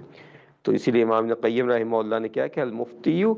موقع عن اللہ، کہ مفتی اللہ کی طرف سے توقیع کرنے والا ہے، سائن کرنے والا ہوتا ہے، اور اللہ کی طرف سے بات کرنے والا ہوتا ہے۔ اور اسی طرح قرآنی نصوص وغیرہ اس پہ بہت زیادہ ہیں۔ اللہ تعالیٰ نے فرمایا کہ فَاسْأَلُوا أَهْلَ الذِّكْرِ إِن كُنتُمْ لَا تَعْلَمُونَ، کہ اہل ذکر سے پوچھو، جو اس کے بارے میں علم رکھتے ہیں، علم والوں سے پوچھو، ہر کوئی اپنے فتوے نہ جاڑتا رہے۔ تو یہ اس آیت کے مطابق فتویٰ جو ہے وہ صرف اہل علم ہی دے سکتے ہیں۔ اسی طرح اللہ کے نبی صلی اللہ علیہ وسلم نے فرمایا کہ من افتیا بغیر علم کان اسمہ علی من افتاہ، کہ جس نے بغیر علم کے فتویٰ دیا تو اس کا گناہ فتویٰ دینے والے پر ہوگا، یعنی کہ کوئی غلط فتویٰ دے دیا۔ ٹھیک ہے، اسی طرح اللہ کے نبی صلی اللہ علیہ وسلم نے جو ہے وہ فرمایا کہ اجرؤکم علی الفتیہ اجرؤکم علی النار، کہ تم میں سے جو فتویٰ دینے میں سب سے زیادہ جری اور بالکل بے باک ہوگا، وہ اللہ تعالیٰ اس کو آگ میں داخل کرنے میں بھی اتنا ہی بے باک ہوگا۔ ٹھیک ہے، اس پہ یعنی کہ رحم نہیں کیا جائے گا۔ اور اب صحابہ کرام کا طرز عمل دیکھیں کہ جیسے کہ روایت میں آتا ہے کہ صحابہ کرام سے کوئی سوال پوچھا جاتا تو وہ 60-70 صحابہ بیٹھے ہوتے، ہر ایک دوسرے کی طرف لوٹا دیتا، حتیٰ کہ وہ مسئلہ پہلے صحابی کی طرف واپس لوٹ کے آ جاتا۔ اور اسی طرح تابعین جو صحابہ کی اولادیں مدینہ کے اندر، کہا جاتا ہے کہ طلاق کا فتویٰ لینا ہوتا تو پورے مدینہ کے اندر کوئی مفتی نہیں ملتا تھا سوائے سعید بن مسیب کے، کہ صرف وہ طلاق کا فتویٰ دیا کرتے تھے۔ اب دیکھیں لوگوں نے مذاق بنا لی ہے۔ ٹھیک ہے، کچھ پتہ ہوتا نہیں ہے اور جی آپ میاں بیوی کی علیحدگی کروا دی، یا ان کو دوبارہ نعوذ باللہ حرام پہ اکٹھا کر دیا۔ تو یہ معاملات بڑے خطرناک ہیں۔ فتویٰ دینا کوئی عام معمولی بات نہیں ہے۔ آپ حلال حرام کا فتویٰ دے رہے ہیں تو ایک بار سوچ سمجھ کے دیں۔ تو اسی طرح سیدنا عبداللہ ابن عباس رضی اللہ تعالیٰ عنہما سے جو ہے وہ سوال کیا گیا تو انہوں نے کہا کہ انی اخاف ان افتی بغیر علم، کہ میں ڈرتا ہوں کہ بغیر علم کے فتویٰ دوں، فاضل واکون من الحالکین، تو میں گمراہ ہو جاؤں اور جو ہے وہ برباد ہونے والے لوگوں میں سے شامل ہو جاؤں۔ تو معروف بات ہے کہ امام مالک رحمہ اللہ کے پاس افریقہ سے آدمی آیا اور پتہ نہیں کتنے سوال لے کے آیا، ہر سوال کے بارے میں امام مالک رحمہ اللہ نے کہا لا ادری لا ادری لا ادری، 6 سوالوں کے جواب صرف دیے۔ تو اس نے کہا کہ میں افریقہ میں جا کے یہ بتاؤں کہ وہ امام مالک جس کو ہم سب سے بڑا عالم سمجھتے تھے، اس نے صرف اتنی باتوں کا جواب دیا ہے؟ تو انہوں نے کہا کہ ہاں اسی طرح کہنا کہ مالک نے کہا تھا کہ لا ادری میں نہیں جانتا، کیونکہ قیامت والے دن تم نے نہیں جواب دینا، میں نے اللہ تعالیٰ کو جواب دینا ہے۔ ٹھیک ہے جی۔ تو امام احمد بن حنبل رحمہ اللہ سے جب کوئی سوال پوچھا جاتا تو وہ کیا کہتے کہ سل غیری لا ادری، کسی اور سے پوچھو میں نہیں جانتا۔ اور اسی طرح اس چیز میں یہ بھی خیال رکھنا چاہیے کہ کوئی نئی رائے بنانے سے انسان ہر وقت بچے۔ نئی رائے اختیار کرنا، نئے نئے مسائل بتانا، یہ علماء کا طریقہ کار نہیں رہا۔ امام احمد بن حنبل رحمہ اللہ کے بارے میں امام ابن قیم رحمہ اللہ نے روایت نقل کی ہے اعلام المعوقین میں کہ امام احمد بن حنبل سے پوچھا گیا کہ اگر آپ سے پوچھا گیا کہ یہ بات کہاں سے لی، اذا قیل لک من این قلت ھذا، کہ بات کہاں سے کی؟ قال، تو کہنے لگے اقول حدثنا وکی، کہ ہمیں یہ بات وکی نے بیان کی۔ اور پھر کہا کہ وکی نے کس سے بیان کی؟ اسود، یعنی اسود بن یزید رحمہ اللہ سے، اور وکی بڑے امام تھے۔ اور کہا کہ انہوں نے کس سے بیان کی؟ ان علقمہ، علقمہ رحمہ اللہ سے، جو کہ عبداللہ ابن مسعود کے شاگرد تھے۔ اور جو ہے ابن مسعود رضی اللہ تعالیٰ عنہ سے کس نے بیان کی؟ نبی صلی اللہ علیہ وسلم سے۔ اور ان سے کس نے بیان کی؟ جبرائیل نے۔ اور جبرائیل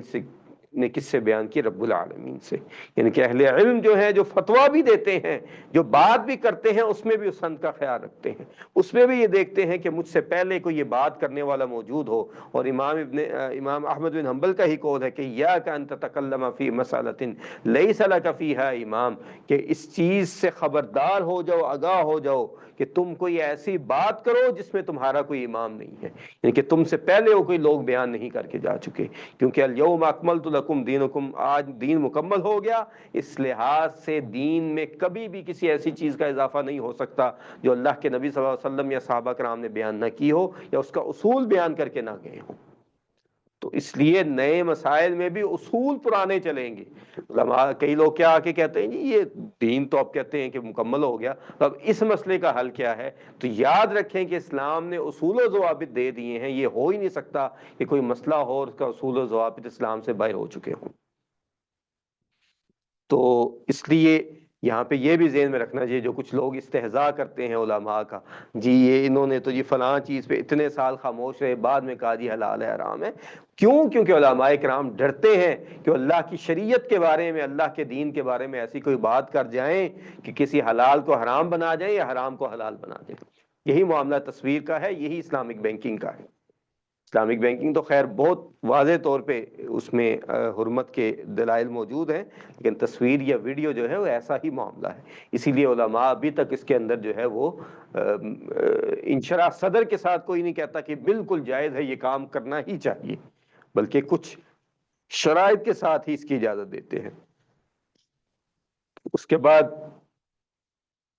اگر ہم شیخ کے کلام کی طرف واپس آئیں تو شیخ کہتے ہیں کہ ان الصحابہ رضی اللہ عنہم تدافعوا الفتیا، کہ صحابہ کرام رضی اللہ تعالیٰ عنہم جو ہیں وہ فتوے سے جو ہے وہ کیا کرتے تھے، وہ ایک دوسرے کی طرف پھیر دیتے تھے. لأنہم علی علم وقفوا، کیونکہ وہ اپنے علم کے حوالے سے جو ہے وہ قائم و دائم تھے. وتدافع الفتیا فی مسائل یسیرہ، اور معمولی معمولی مسائل میں بھی فتویٰ دینے سے بچتے تھے. فکیف اذا جاءت المسائل الکبیرۃ العظیمہ، تو پھر ایسے جو بڑے بڑے جو فتنوں کے دور میں مسائل آئیں، جو امت کے لیے مسائل ہیں، تو ان پہ جلد بازی فتویٰ کیسے دیا جا سکتا ہے. ٹھیک ہے، تو فرماتے ہیں کہ فَهَلْ يَكُونُ مِن مَنْهَجِهِمُ الْإِسْرَاعُ فِي الْفُتْيَا وَالْإِسْرَاعُ فِي الْكَلَامِ، تو کیا ان کا یہ طریقہ تھا کہ فتویٰ دینے یا ہر موضوع پہ بات کرنے میں جلدی کرتے تھے؟ الجواب، تو اس کا جواب کہ لَيْسَ هَذَا مِن شَأْنِهِمْ، یہ ہرگز ان کی صفات میں سے، ان کی شان میں سے نہیں تھا. لِأَنَّهُمْ عَلَى عِلْمٍ وَقَفُوا وَبِبَصَرٍ نَافِذٍ كَفُّوا، اس لیے کہ جو عمر بن عبدالعزیز کا قول بار بار شیخ لے کے آ رہے ہیں کہ وہ اپنے علم کی بنیاد پہ جو ہے وہ مضبوط موقف پہ ڈٹے ہوئے تھے، اور گہری اپنی بصیرت، نگاہ بصیرت کی بنا پہ جو ہے وہ کوئی بھی نیا موقف اپنانے میں، کوئی نیا فتویٰ دینے میں جو ہے وہ باز آئے ہوئے تھے. اور کہتے ہیں کہ البصر مراد بہ البصیرہ، یہاں بصر سے مراد جو ہے وہ جو بصیرت ہے، اصلی بصیرت ہے، جیسے کہ اللہ تعالیٰ نے کہا فی آمر النبی ہی، اپنے نبی صلی اللہ علیہ وسلم کو، کہ قل هذه سبیلی ادعو الی اللہ علی بصیرۃ انا ومن اتبعنی وسبحان اللہ وما انا من المشرکین، کہ اللہ کے نبی صلی اللہ علیہ وسلم آپ ان کو فرما دیجئے کہ یہ میرا رستہ ہے، اور یہ رستہ جو میں نے اختیار کیا ہے اس کی طرف اگر میں بلاتا ہوں تو پوری بصیرت کے ساتھ بلاتا ہوں کہ میں نے یہ اس رستے کو جو ہے وہ صحیح طریقے سے پہچان لیا ہے، میں بھی اور وہ لوگ جو میری پیروی کرتے ہیں تو وہ سب بھی، اور اللہ تعالیٰ جو ہے وہ ان سب عیوب سے پاک ہے، اور کہہ دیجئے کہ میں مشرکوں میں سے نہیں ہوں. ٹھیک ہے جی. پھر فرماتے ہیں کہ والبصیرۃ للقلب کالبصر للعین، کہ بصیرت جو ہے وہ دل کی روشنی ہے، دل کی جو ہے وہ بینائی ہے، جیسا کہ آنکھوں کی بینائی ہے. وَيُعَاوَضُ بَيْنَهُمَا فِي الْإِسْتِعْمَالِ، اور ان دونوں کے درمیان استعمال میں تبادلہ ہوتا ہے، یعنی کہ آنکھیں دیکھتی ہیں اور دل کی نگاہ اس کا فیصلہ کرتی ہے کہ یہ درست ہے کہ نہیں ہے. تو اسی لیے کہا کہ وَبِبَصْرٍ نَافِذٍ كَفُّوا، کہ وہ گہری بصیرت کے ساتھ کسی بھی چیز سے جو ہے وہ باز رہے. اچھا جی، پھر اس کے بعد فرماتے ہیں شیخ فَحِينَ كَفُّوا فِي زَمَنِ الْفِطَنِ فِي زَمَنِ قَتْلِ عثمان رضی اللہ عنہ وفي زمن خلاف بين علي ومعاوية رضي الله عنهما وحين كفوا في الفتن لما حصل ما حصل إنهم ببصر نافذ كفوا. تو اسی لیے کہتے ہیں کہ صحابہ کرام اور تابعین رحمہم اللہ جو ہیں وہ انہوں نے فتنوں کے دور میں خاموشی اختیار کی. کون سے فتنے کے دور میں؟ اب دیکھیے یہاں پہ سیدنا عثمان رضی اللہ تعالیٰ کی شہادت کے وقت میں. اب سیدنا عثمان رضی اللہ تعالی عنہ، کیا ان کی شہادت میں کسی کو شک تھا؟ لیکن انہوں نے اس پہ تبصرے نہیں کیے، انہوں نے اس پہ مجالس نہیں سجائیں، انہوں نے حق اور باطل کے فیصلے نہیں کیے، انہوں نے تسلیم کیا کہ سیدنا عثمان کو مظلومانہ طریقے سے شہید کیا گیا، لیکن اس کے بعد اس سے آگے نہیں بڑھے۔ اور جو صحابہ کرام نکلے جنگ جمل کے لیے، وہ سب بھی پشیمان ہوئے، وہ طلحہ ہوں، وہ زبیر ہوں، وہ ام المومنین سیدہ عائشہ ہوں، وہ سیدنا علی ہوں، یا کوئی اور بھی دوسرا ہو، وہ سب جو ہے وہ جو ہے اس پہ پشیمان ہوئے، اور پھر خاموشی سے جو حیات رہے انہوں نے دوبارہ اس پہ کبھی کلام نہیں کیا ہے۔ ٹھیک ہے جی۔ اور سیدنا عثمان رضی اللہ تعالیٰ عنہ کی شہادت کے بعد اکثر یہ یہاں پہ بات ذہن میں رکھنی چاہیے کہ صحابہ کرام کی بہت بڑی تعداد ایسی تھی کہ جو سیدنا معاویہ سیدنا علی رضی اللہ تعالیٰ عنہ کے مابین جو فتنے برپا ہوئے، اس وقت وہ لوگ خاموش تھے، الگ ہو چکے تھے۔ سعد بن ابی وقاص، زید بن ثابت، عبداللہ ابن عمر، اور کتنے ہی صحابہ کرام کی تعداد ہے کہ جو کسی کے ساتھ نہیں تھے۔ اور اہل السنہ کا یہ موقف ہے کہ ان تینوں گروہوں میں سے سب سے افضل گروہ جو ہے وہ وہی گروہ تھا جو کہ جنہوں نے اس وقت اعتزال اختیار کیا، سائڈ پہ ہو کے بیٹھ گئے، کیونکہ اللہ کے نبی صلی اللہ علیہ وسلم کی پیشگوئی کے مطابق کہ جب فتنے آئیں گے تو تم لوگ جو ہے اپنے آپ کو گھروں میں بند کر لینا، تم لوگ جو ہے شہروں کو چھوڑ دینا، تم جنگلوں میں نکل جانا، بکریاں چراتے رہنا، وہ سب سے اچھا عمل ہوگا۔ اور ان صحابہ کرام نے اس چیزوں پہ عمل کر کے دکھایا، اور کوئی بھی رائے دینے سے جو ہے وہ بچتے رہے۔ اور سیدنا علی سیدنا معاویہ کا یہ نہیں کہ وہ نعوذ باللہ حق پہ نہیں تھے، لیکن وہ جو ہے وہ کسی بھی قسم کے فتنے سے بچنا چاہتے تھے، کسی بھی جو ہے وہ اس چیز سے بچنا چاہتے تھے کہ ہم کسی جو ہے قتل میں ملوث ہو جائیں، ہم کسی خون بہا میں ملوث ہو جائیں، یا کوئی اور ایسا معاملہ ہو جائے۔ ٹھیک ہے جی۔ اور یہ ذہن میں رکھنا چاہیے کہ اہل السنہ کا موقف یہ ہے کہ سیدنا علی رضی اللہ تعالیٰ عنہ حق کے میں جو ہے وہ آگے تھے، حق میں احق من المعاویہ، معاویہ کے مقابلے میں حق میں جو ہے وہ زیادہ حق رکھتے تھے، لیکن معاویہ رضی اللہ تعالیٰ عنہ مکمل طور پہ باطل نہیں تھے، ان کا اجتہاد اپنی جگہ پہ تھا۔ لیکن ہمارا موقف یہ ہے کہ ہم ان معاملات میں مشاجرات صحابہ میں نہیں بولتے، وہ مقتل حسین ہو، وہ مقتل علی ہو، وہ جو ہے وہ حروب بین علی و معاویہ ہوں، وہ سیدنا عثمان کا مقتل ہو، وہ طلحہ و زبیر کا ہو، اور ہم یہ کہتے ہیں کہ جس نے عثمان کو شہید کیا، جس نے علی کو شہید کیا، جس نے علی اور معاویہ کے درمیان جنگ بھڑکائی، جس نے علی، طلحہ، زبیر، عائشہ کے درمیان جنگ بھڑکائی، جس نے سیدنا حسین کو قتل کیا، جس نے جو ہے وہ مسلمانوں کے درمیان افتراق پیدا کرنے کی کوشش کی، تو اس پہ اللہ کی، اس کے رسول کی، اہل ایمان کی جو ہے سب کی لعنت ان پہ ہو۔ ٹھیک ہے، لیکن ہم کسی کا نام نہیں لیں گے۔ ہاں، جس نے اختلاف پیدا کیا، جس نے فتنے کی آگ بھڑکائی، اسے اللہ تعالیٰ روز قیامت ضرور جو ہے وہ پوچھے گا۔ تو کہتے ہیں کہ تو وہ بے وجہ خاموش نہیں تھے، بلکہ وہ کس وجہ سے خاموش تھے کہ وہ اپنی گہری بصیرت کی بنا پہ خاموش تھے، اور وہ یہ نہیں تھے کہ صحابہ کرام بزدل تھے۔ صحابہ تو وہ لوگ تھے جنہوں نے اسلام کے لیے اس وقت قربانیاں دیں جبکہ وہ گنتی کے چند افراد ہوتے تھے، اور جنہوں نے مشرکین مکہ سے مارے کھائیں، جنہوں نے اس وقت جو ہے بزدلی کا مظاہرہ نہیں کیا، تو وہ اس وقت کیسے کر سکتے تھے؟ سیدنا سعد بن ابی وقاص رضی اللہ تعالیٰ عنہ تو وہ ہیں جنہوں نے سب سے پہلے اسلام کے لیے خون بہایا، جنہوں نے سب سے پہلے اسلام کے لیے تیر چلایا، جنہوں نے سب سے پہلے اسلام کے لیے جو ہے کافر کو قتل کیا، تو کیسے بزدل ہو سکتے ہیں کہ وہ جن کے بارے میں اللہ کے نبی کہہ رہے ہیں فدا کا ابی و امی یا سعد، تو وہ کیسے جو ہے وہ سائڈ پہ ہو کے بیٹھ گئے؟ اس لیے کہ انہوں نے جو ہے وہ اس چیز پہ عمل کیا کہ فتنے کے وقت اللہ کے نبی نے انہیں یہ نصیحت کی تھی۔ ٹھیک ہے جی۔ تو پھر فرماتے ہیں شیخ کہ ہنا کا نفاذ حین کفو وليس الكف عجزا او هربا وانما هو طلب السلامة حين يلقى الناس ربهم جل وعلا، کہ انہوں نے جب خاموشی اختیار کی تو وہ اپنی گہری سمجھ بوجھ کی بنا پہ تھی، اپنی بصیرت کی بنا پہ تھی، نہ کہ کسی عجز، کمزوری اور جو ہے وہ کسی بزدلی اور کسی فرار کی وجہ سے تھی، بلکہ وہ سلامتی کا رستہ تلاش کر رہے تھے تاکہ جب وہ اللہ تعالیٰ کا سامنا کرے تو وہ اس پہ جواب دے۔ اللہ تعالیٰ نے فرمایا کہ وَلَا تَقُولُوا لِمَا تَصِفُ أَلْسِنَتُكُمُ الْكَذِبَ هَذَا حَلَالٌ وَهَذَا حَرَامٌ لِتَفْتَرُوا عَلَى اللَّهِ الْكَذِبَ إِنَّ الَّذِينَ يَفْتَرُونَ عَلَى اللَّهِ الْكَذِبَ لَا يُفْلِحُونَ، کہ تم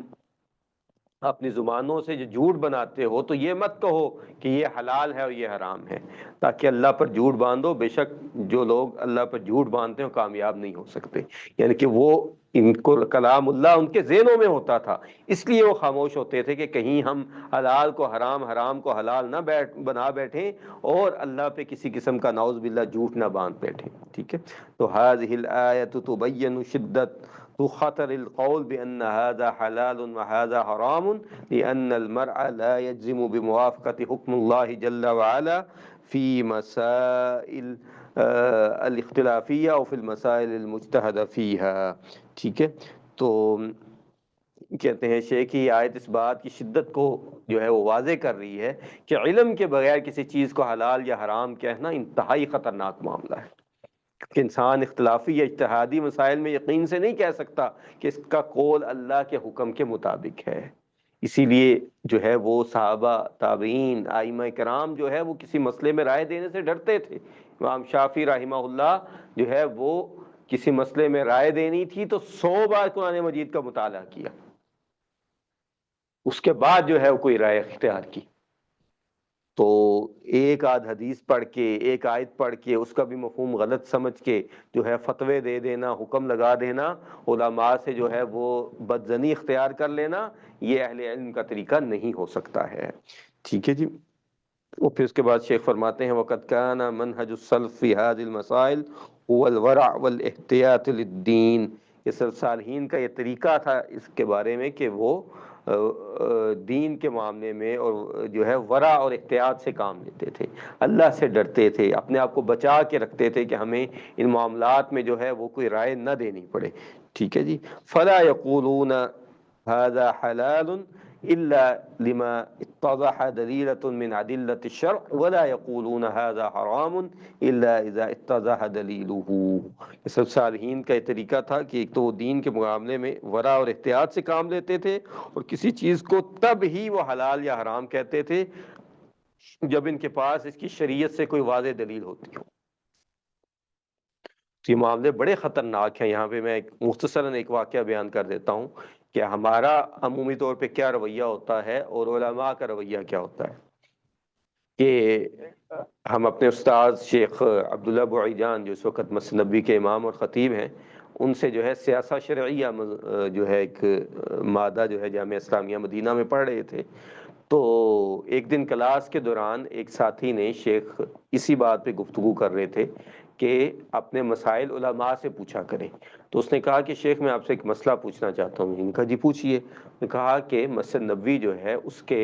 جو اندرونی گیٹ ہیں تو ان کے باہر چپل جوتے پڑے ہوتے ہیں جو کوئی ان کا مالک نہیں ہوتا. تو کیا ہم کئی بار نماز کے لیے جلدی ہوتی ہے، درس میں بیٹھے ہوتے ہیں تو نماز کے لیے وضو کرنے کے لیے جانا ہوتا ہے، تو اپنا جوتا اگر لے کے آئیں تو بہت دیر لگ جاتی ہے، تو وہ جوتا پہن کے ہم واش روم تک جا سکتے ہیں، جا کے ہم وضو وغیرہ کر لیں؟ تو شیخ کہتے لا ادری اسأل العلماء، کہ مجھے نہیں پتا، علماء سے پوچھو. اب ہمارے جیسے کوئی ہوں تو وہ اس پہ دلائل دینے لگ جائیں. ٹھیک ہے. اور فوراً ہاں نہ کا کوئی فتویٰ دے دے کہ یہ تو مسئلہ ہی کوئی نہیں ہے، ایسے تو مسئلے میں کھڑے کھڑے فتویٰ دینے کے لیے تیار ہوں. اسی طرح شیخ صالح فوزان حفظہ اللہ، کئی بار ایسا ہوا ہے کہ ان کے آپ مسائل سوالات سنیں، حیات ہیں ابھی ماشاءاللہ. ٹھیک ہے. کیا کہتے ہیں؟ لا ادری. شیخ عبدالعزیز ابن باز رحمہ اللہ سماحت المفتی، وہ کیا کہہ رہے ہیں؟ لا ادری. شیخ ابن عثیمین کیا کہہ رہے ہیں؟ لا ادری. ٹھیک ہے. تو یہ ایک علم کا ایک اعلیٰ ترین مقام یہ ہے کہ انسان لا ادری کہنا جان جائے. اب کئی لوگ کیا کہتے ہیں؟ جی ہم لا ادری کیا، یہ بھی کیا جواب ہوا؟ عالم کو تو جواب دینا چاہیے. ٹھیک ہے. عالم کو جواب دینا چاہیے جب اسے معلوم ہو. جیسے کہ یہاں پہ شیخ نے کہا کہ اذا اتضح دلیلہ، کہ جب اس کے پاس واضح شریعت کی دلیل ہو تو پھر تو اس کے لیے ضروری ہے کہ لوگوں کو بتائے، لیکن جب نہیں موجود تو پھر احتیاط اور ورع اسی چیز میں ہے کہ انسان جو ہے وہ اس پہ خاموشی اختیار کر لے. ٹھیک ہے. اور اللہ تعالیٰ نے کیا فرمایا؟ وقال تعالی اللہ اذن لکم ام علی اللہ تفترون وما ظن الذین یفترون علی اللہ الکذب یوم القیامہ، کہ کیا اللہ نے تمہیں اس کی اجازت دی ہے کہ تم اللہ پہ جھوٹ باندھو، اور کیا تم یہ گمان کرنے لگ گئے ہو کہ وہ لوگ جو اللہ پہ جھوٹ باندھتے ہیں قیامت کے دن، یعنی کہ اس کی طرف انہوں نے اشارہ کیا. تو اس کے بعد شیخ اس کی تفسیر بیان کرتے ہوئے کہتے ہیں کہ قال العلماء فی تفسیر هذه الآیہ کفى بهذه الآیہ زاجرة زجرا بلیغا عن التجوز فيما يسأل من الأحكام وكفى بها باعثة على وجوب الاحتیاط في الأحكام وألا يقول أحد في شيء هذا جائز وهذا غير جائز إلا بعد إتقان وإيقان، کہ اس آیت کی تفسیر میں علماء کہتے ہیں کہ یہ آیت اس بات سے روکنے کے لیے کافی ہے کہ انسان احکام شرعیہ میں جرت کرے، اور یہ آیت اس بات کی ترغیب دیتی ہے کہ احکام میں احتیاط انتہائی لازمی ہے، اور کوئی کسی چیز کے بارے میں یہ نہ کہے کہ جائز یہ ہے یا ناجائز جب تک کہ اس کے پاس پختہ علم اور یقین نہ ہو جائے۔ تو کسی بھی فتویٰ دینے کے وقت استقراء جو ہے وہ دلائل کا احاطہ، قرآن و حدیث، اس کے متعلق ساری سنتیں، اس کے متعلق صحابہ کے آثار، اس کے متعلق تابعین کے آثار، اس کے متعلق ائمہ کے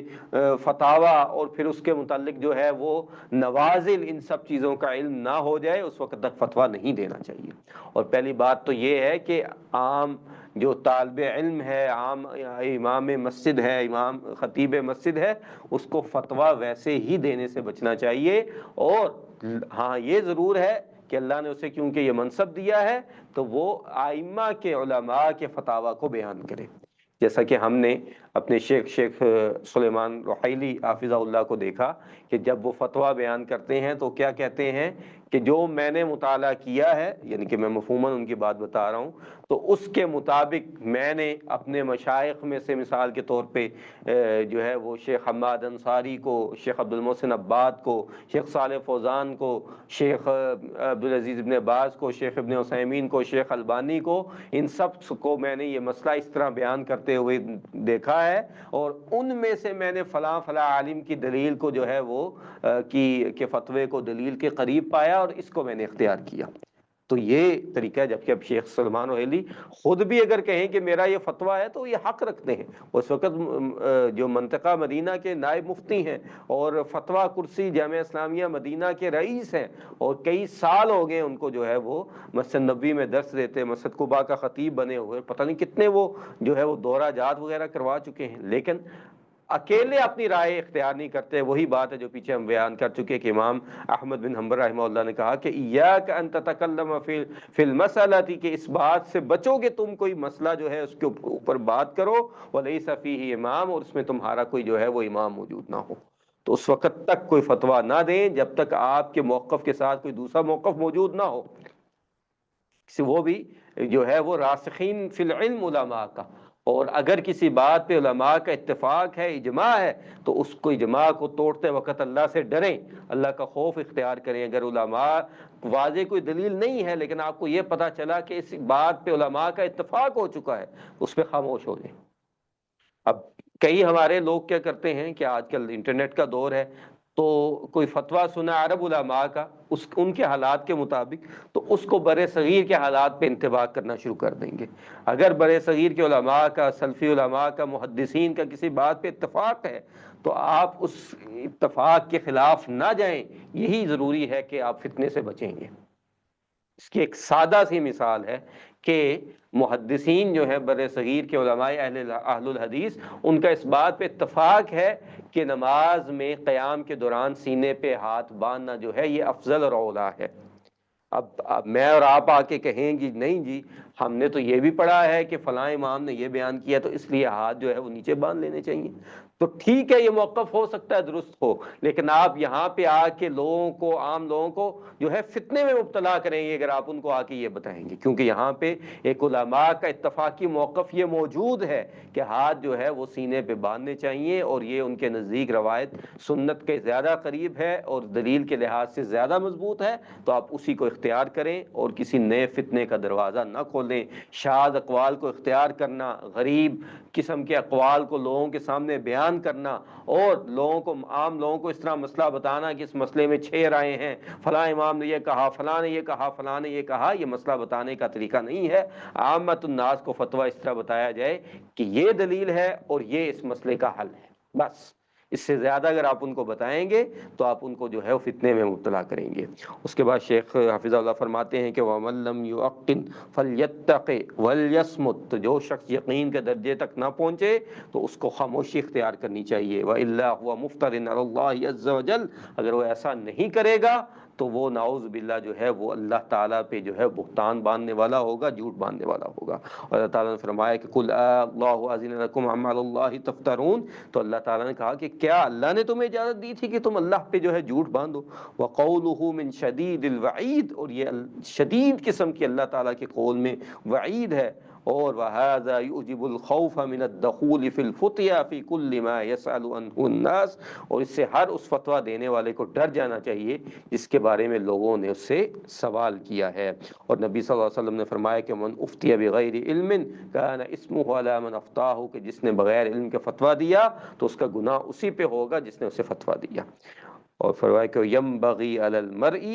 ان يربأ بنفسه أن يعرض دينه للخطر وأن يعرض حسناته للذهاب بذنب يحدثه في الأمة، اور آدمی کو ہر وقت یہ چاہیے کہ اپنے دین کو خطرے میں نہ ڈالے۔ یہ نہ ہو کہ اس طرح کے کام کرتے کرتے دوسروں کا دین سنوارتے سنوارتے اپنی دنیا اور دین تباہ کر بیٹھے اور اپنی نیکیوں کو ضائع کر بیٹھے، اور اپنی نیکیوں کو ایسے گناہوں سے ضائع کر دے جو وہ امت میں کسی غلط فتویٰ یا بدعت سے جاری کر دے۔ تو یہ یاد رکھنا چاہیے کہ اگر آپ نے ایسی کوئی بات جو ہے وہ کسی ایسے منصب پر بیٹھ کے کی ہے جو فتوے کا منصب ہے، جو علم کا منصب ہے، آپ امام کی جو ہے وہ مصلے پہ ہیں، آپ خطیب کے ممبر پہ کھڑے ہیں، آپ جو ہے وہ تدریس کی کرسی پہ بیٹھے ہوئے ہیں، وہاں پہ بیٹھ کے اگر آپ نے ایسی بات کر دی تو اس کا نقصان صرف آپ کی ذات تک نہیں ہے بلکہ یہ نقصان آگے تک جائے گا اور آگے تک لوگوں کو نقصان دے گا۔ تو اللہ تعالیٰ جو ہے مجھے اور آپ کو عمل کرنے کی توفیق دے۔ تو اس مجلس کا یہیں پہ اختتام کرتے ہیں، تو باقی جو سمات المؤمن ہے فی الفتن و فی احوال التقلب فی الزمان، تو اس کا ہم انشاءاللہ بعد میں اگلی مجلس میں جو ہے اس کو مکمل کریں گے۔ اللہ تعالیٰ مجھے اور آپ کو ہمیشہ دین صحیح پر قائم و دائم رہنے کی توفیق عطا فرمائے، اور ہمیں حق بات کہنے اور اس پر عمل کرنے کی توفیق عطا فرمائے۔ اللہ ہمیں صحیح علم شرعی نصیب فرمائے، اللہ تعالیٰ کا تقوی نصیب فرمائے، اور ہمیں ایسا بنا دے جیسے اللہ تعالیٰ کو پسند ہے۔ وآخر دعوانا ان الحمد للہ رب العالمین وباللہ التوفیق، وصلی اللہ علی نبینا محمد وعلی آلہ وصحبہ اجمعین۔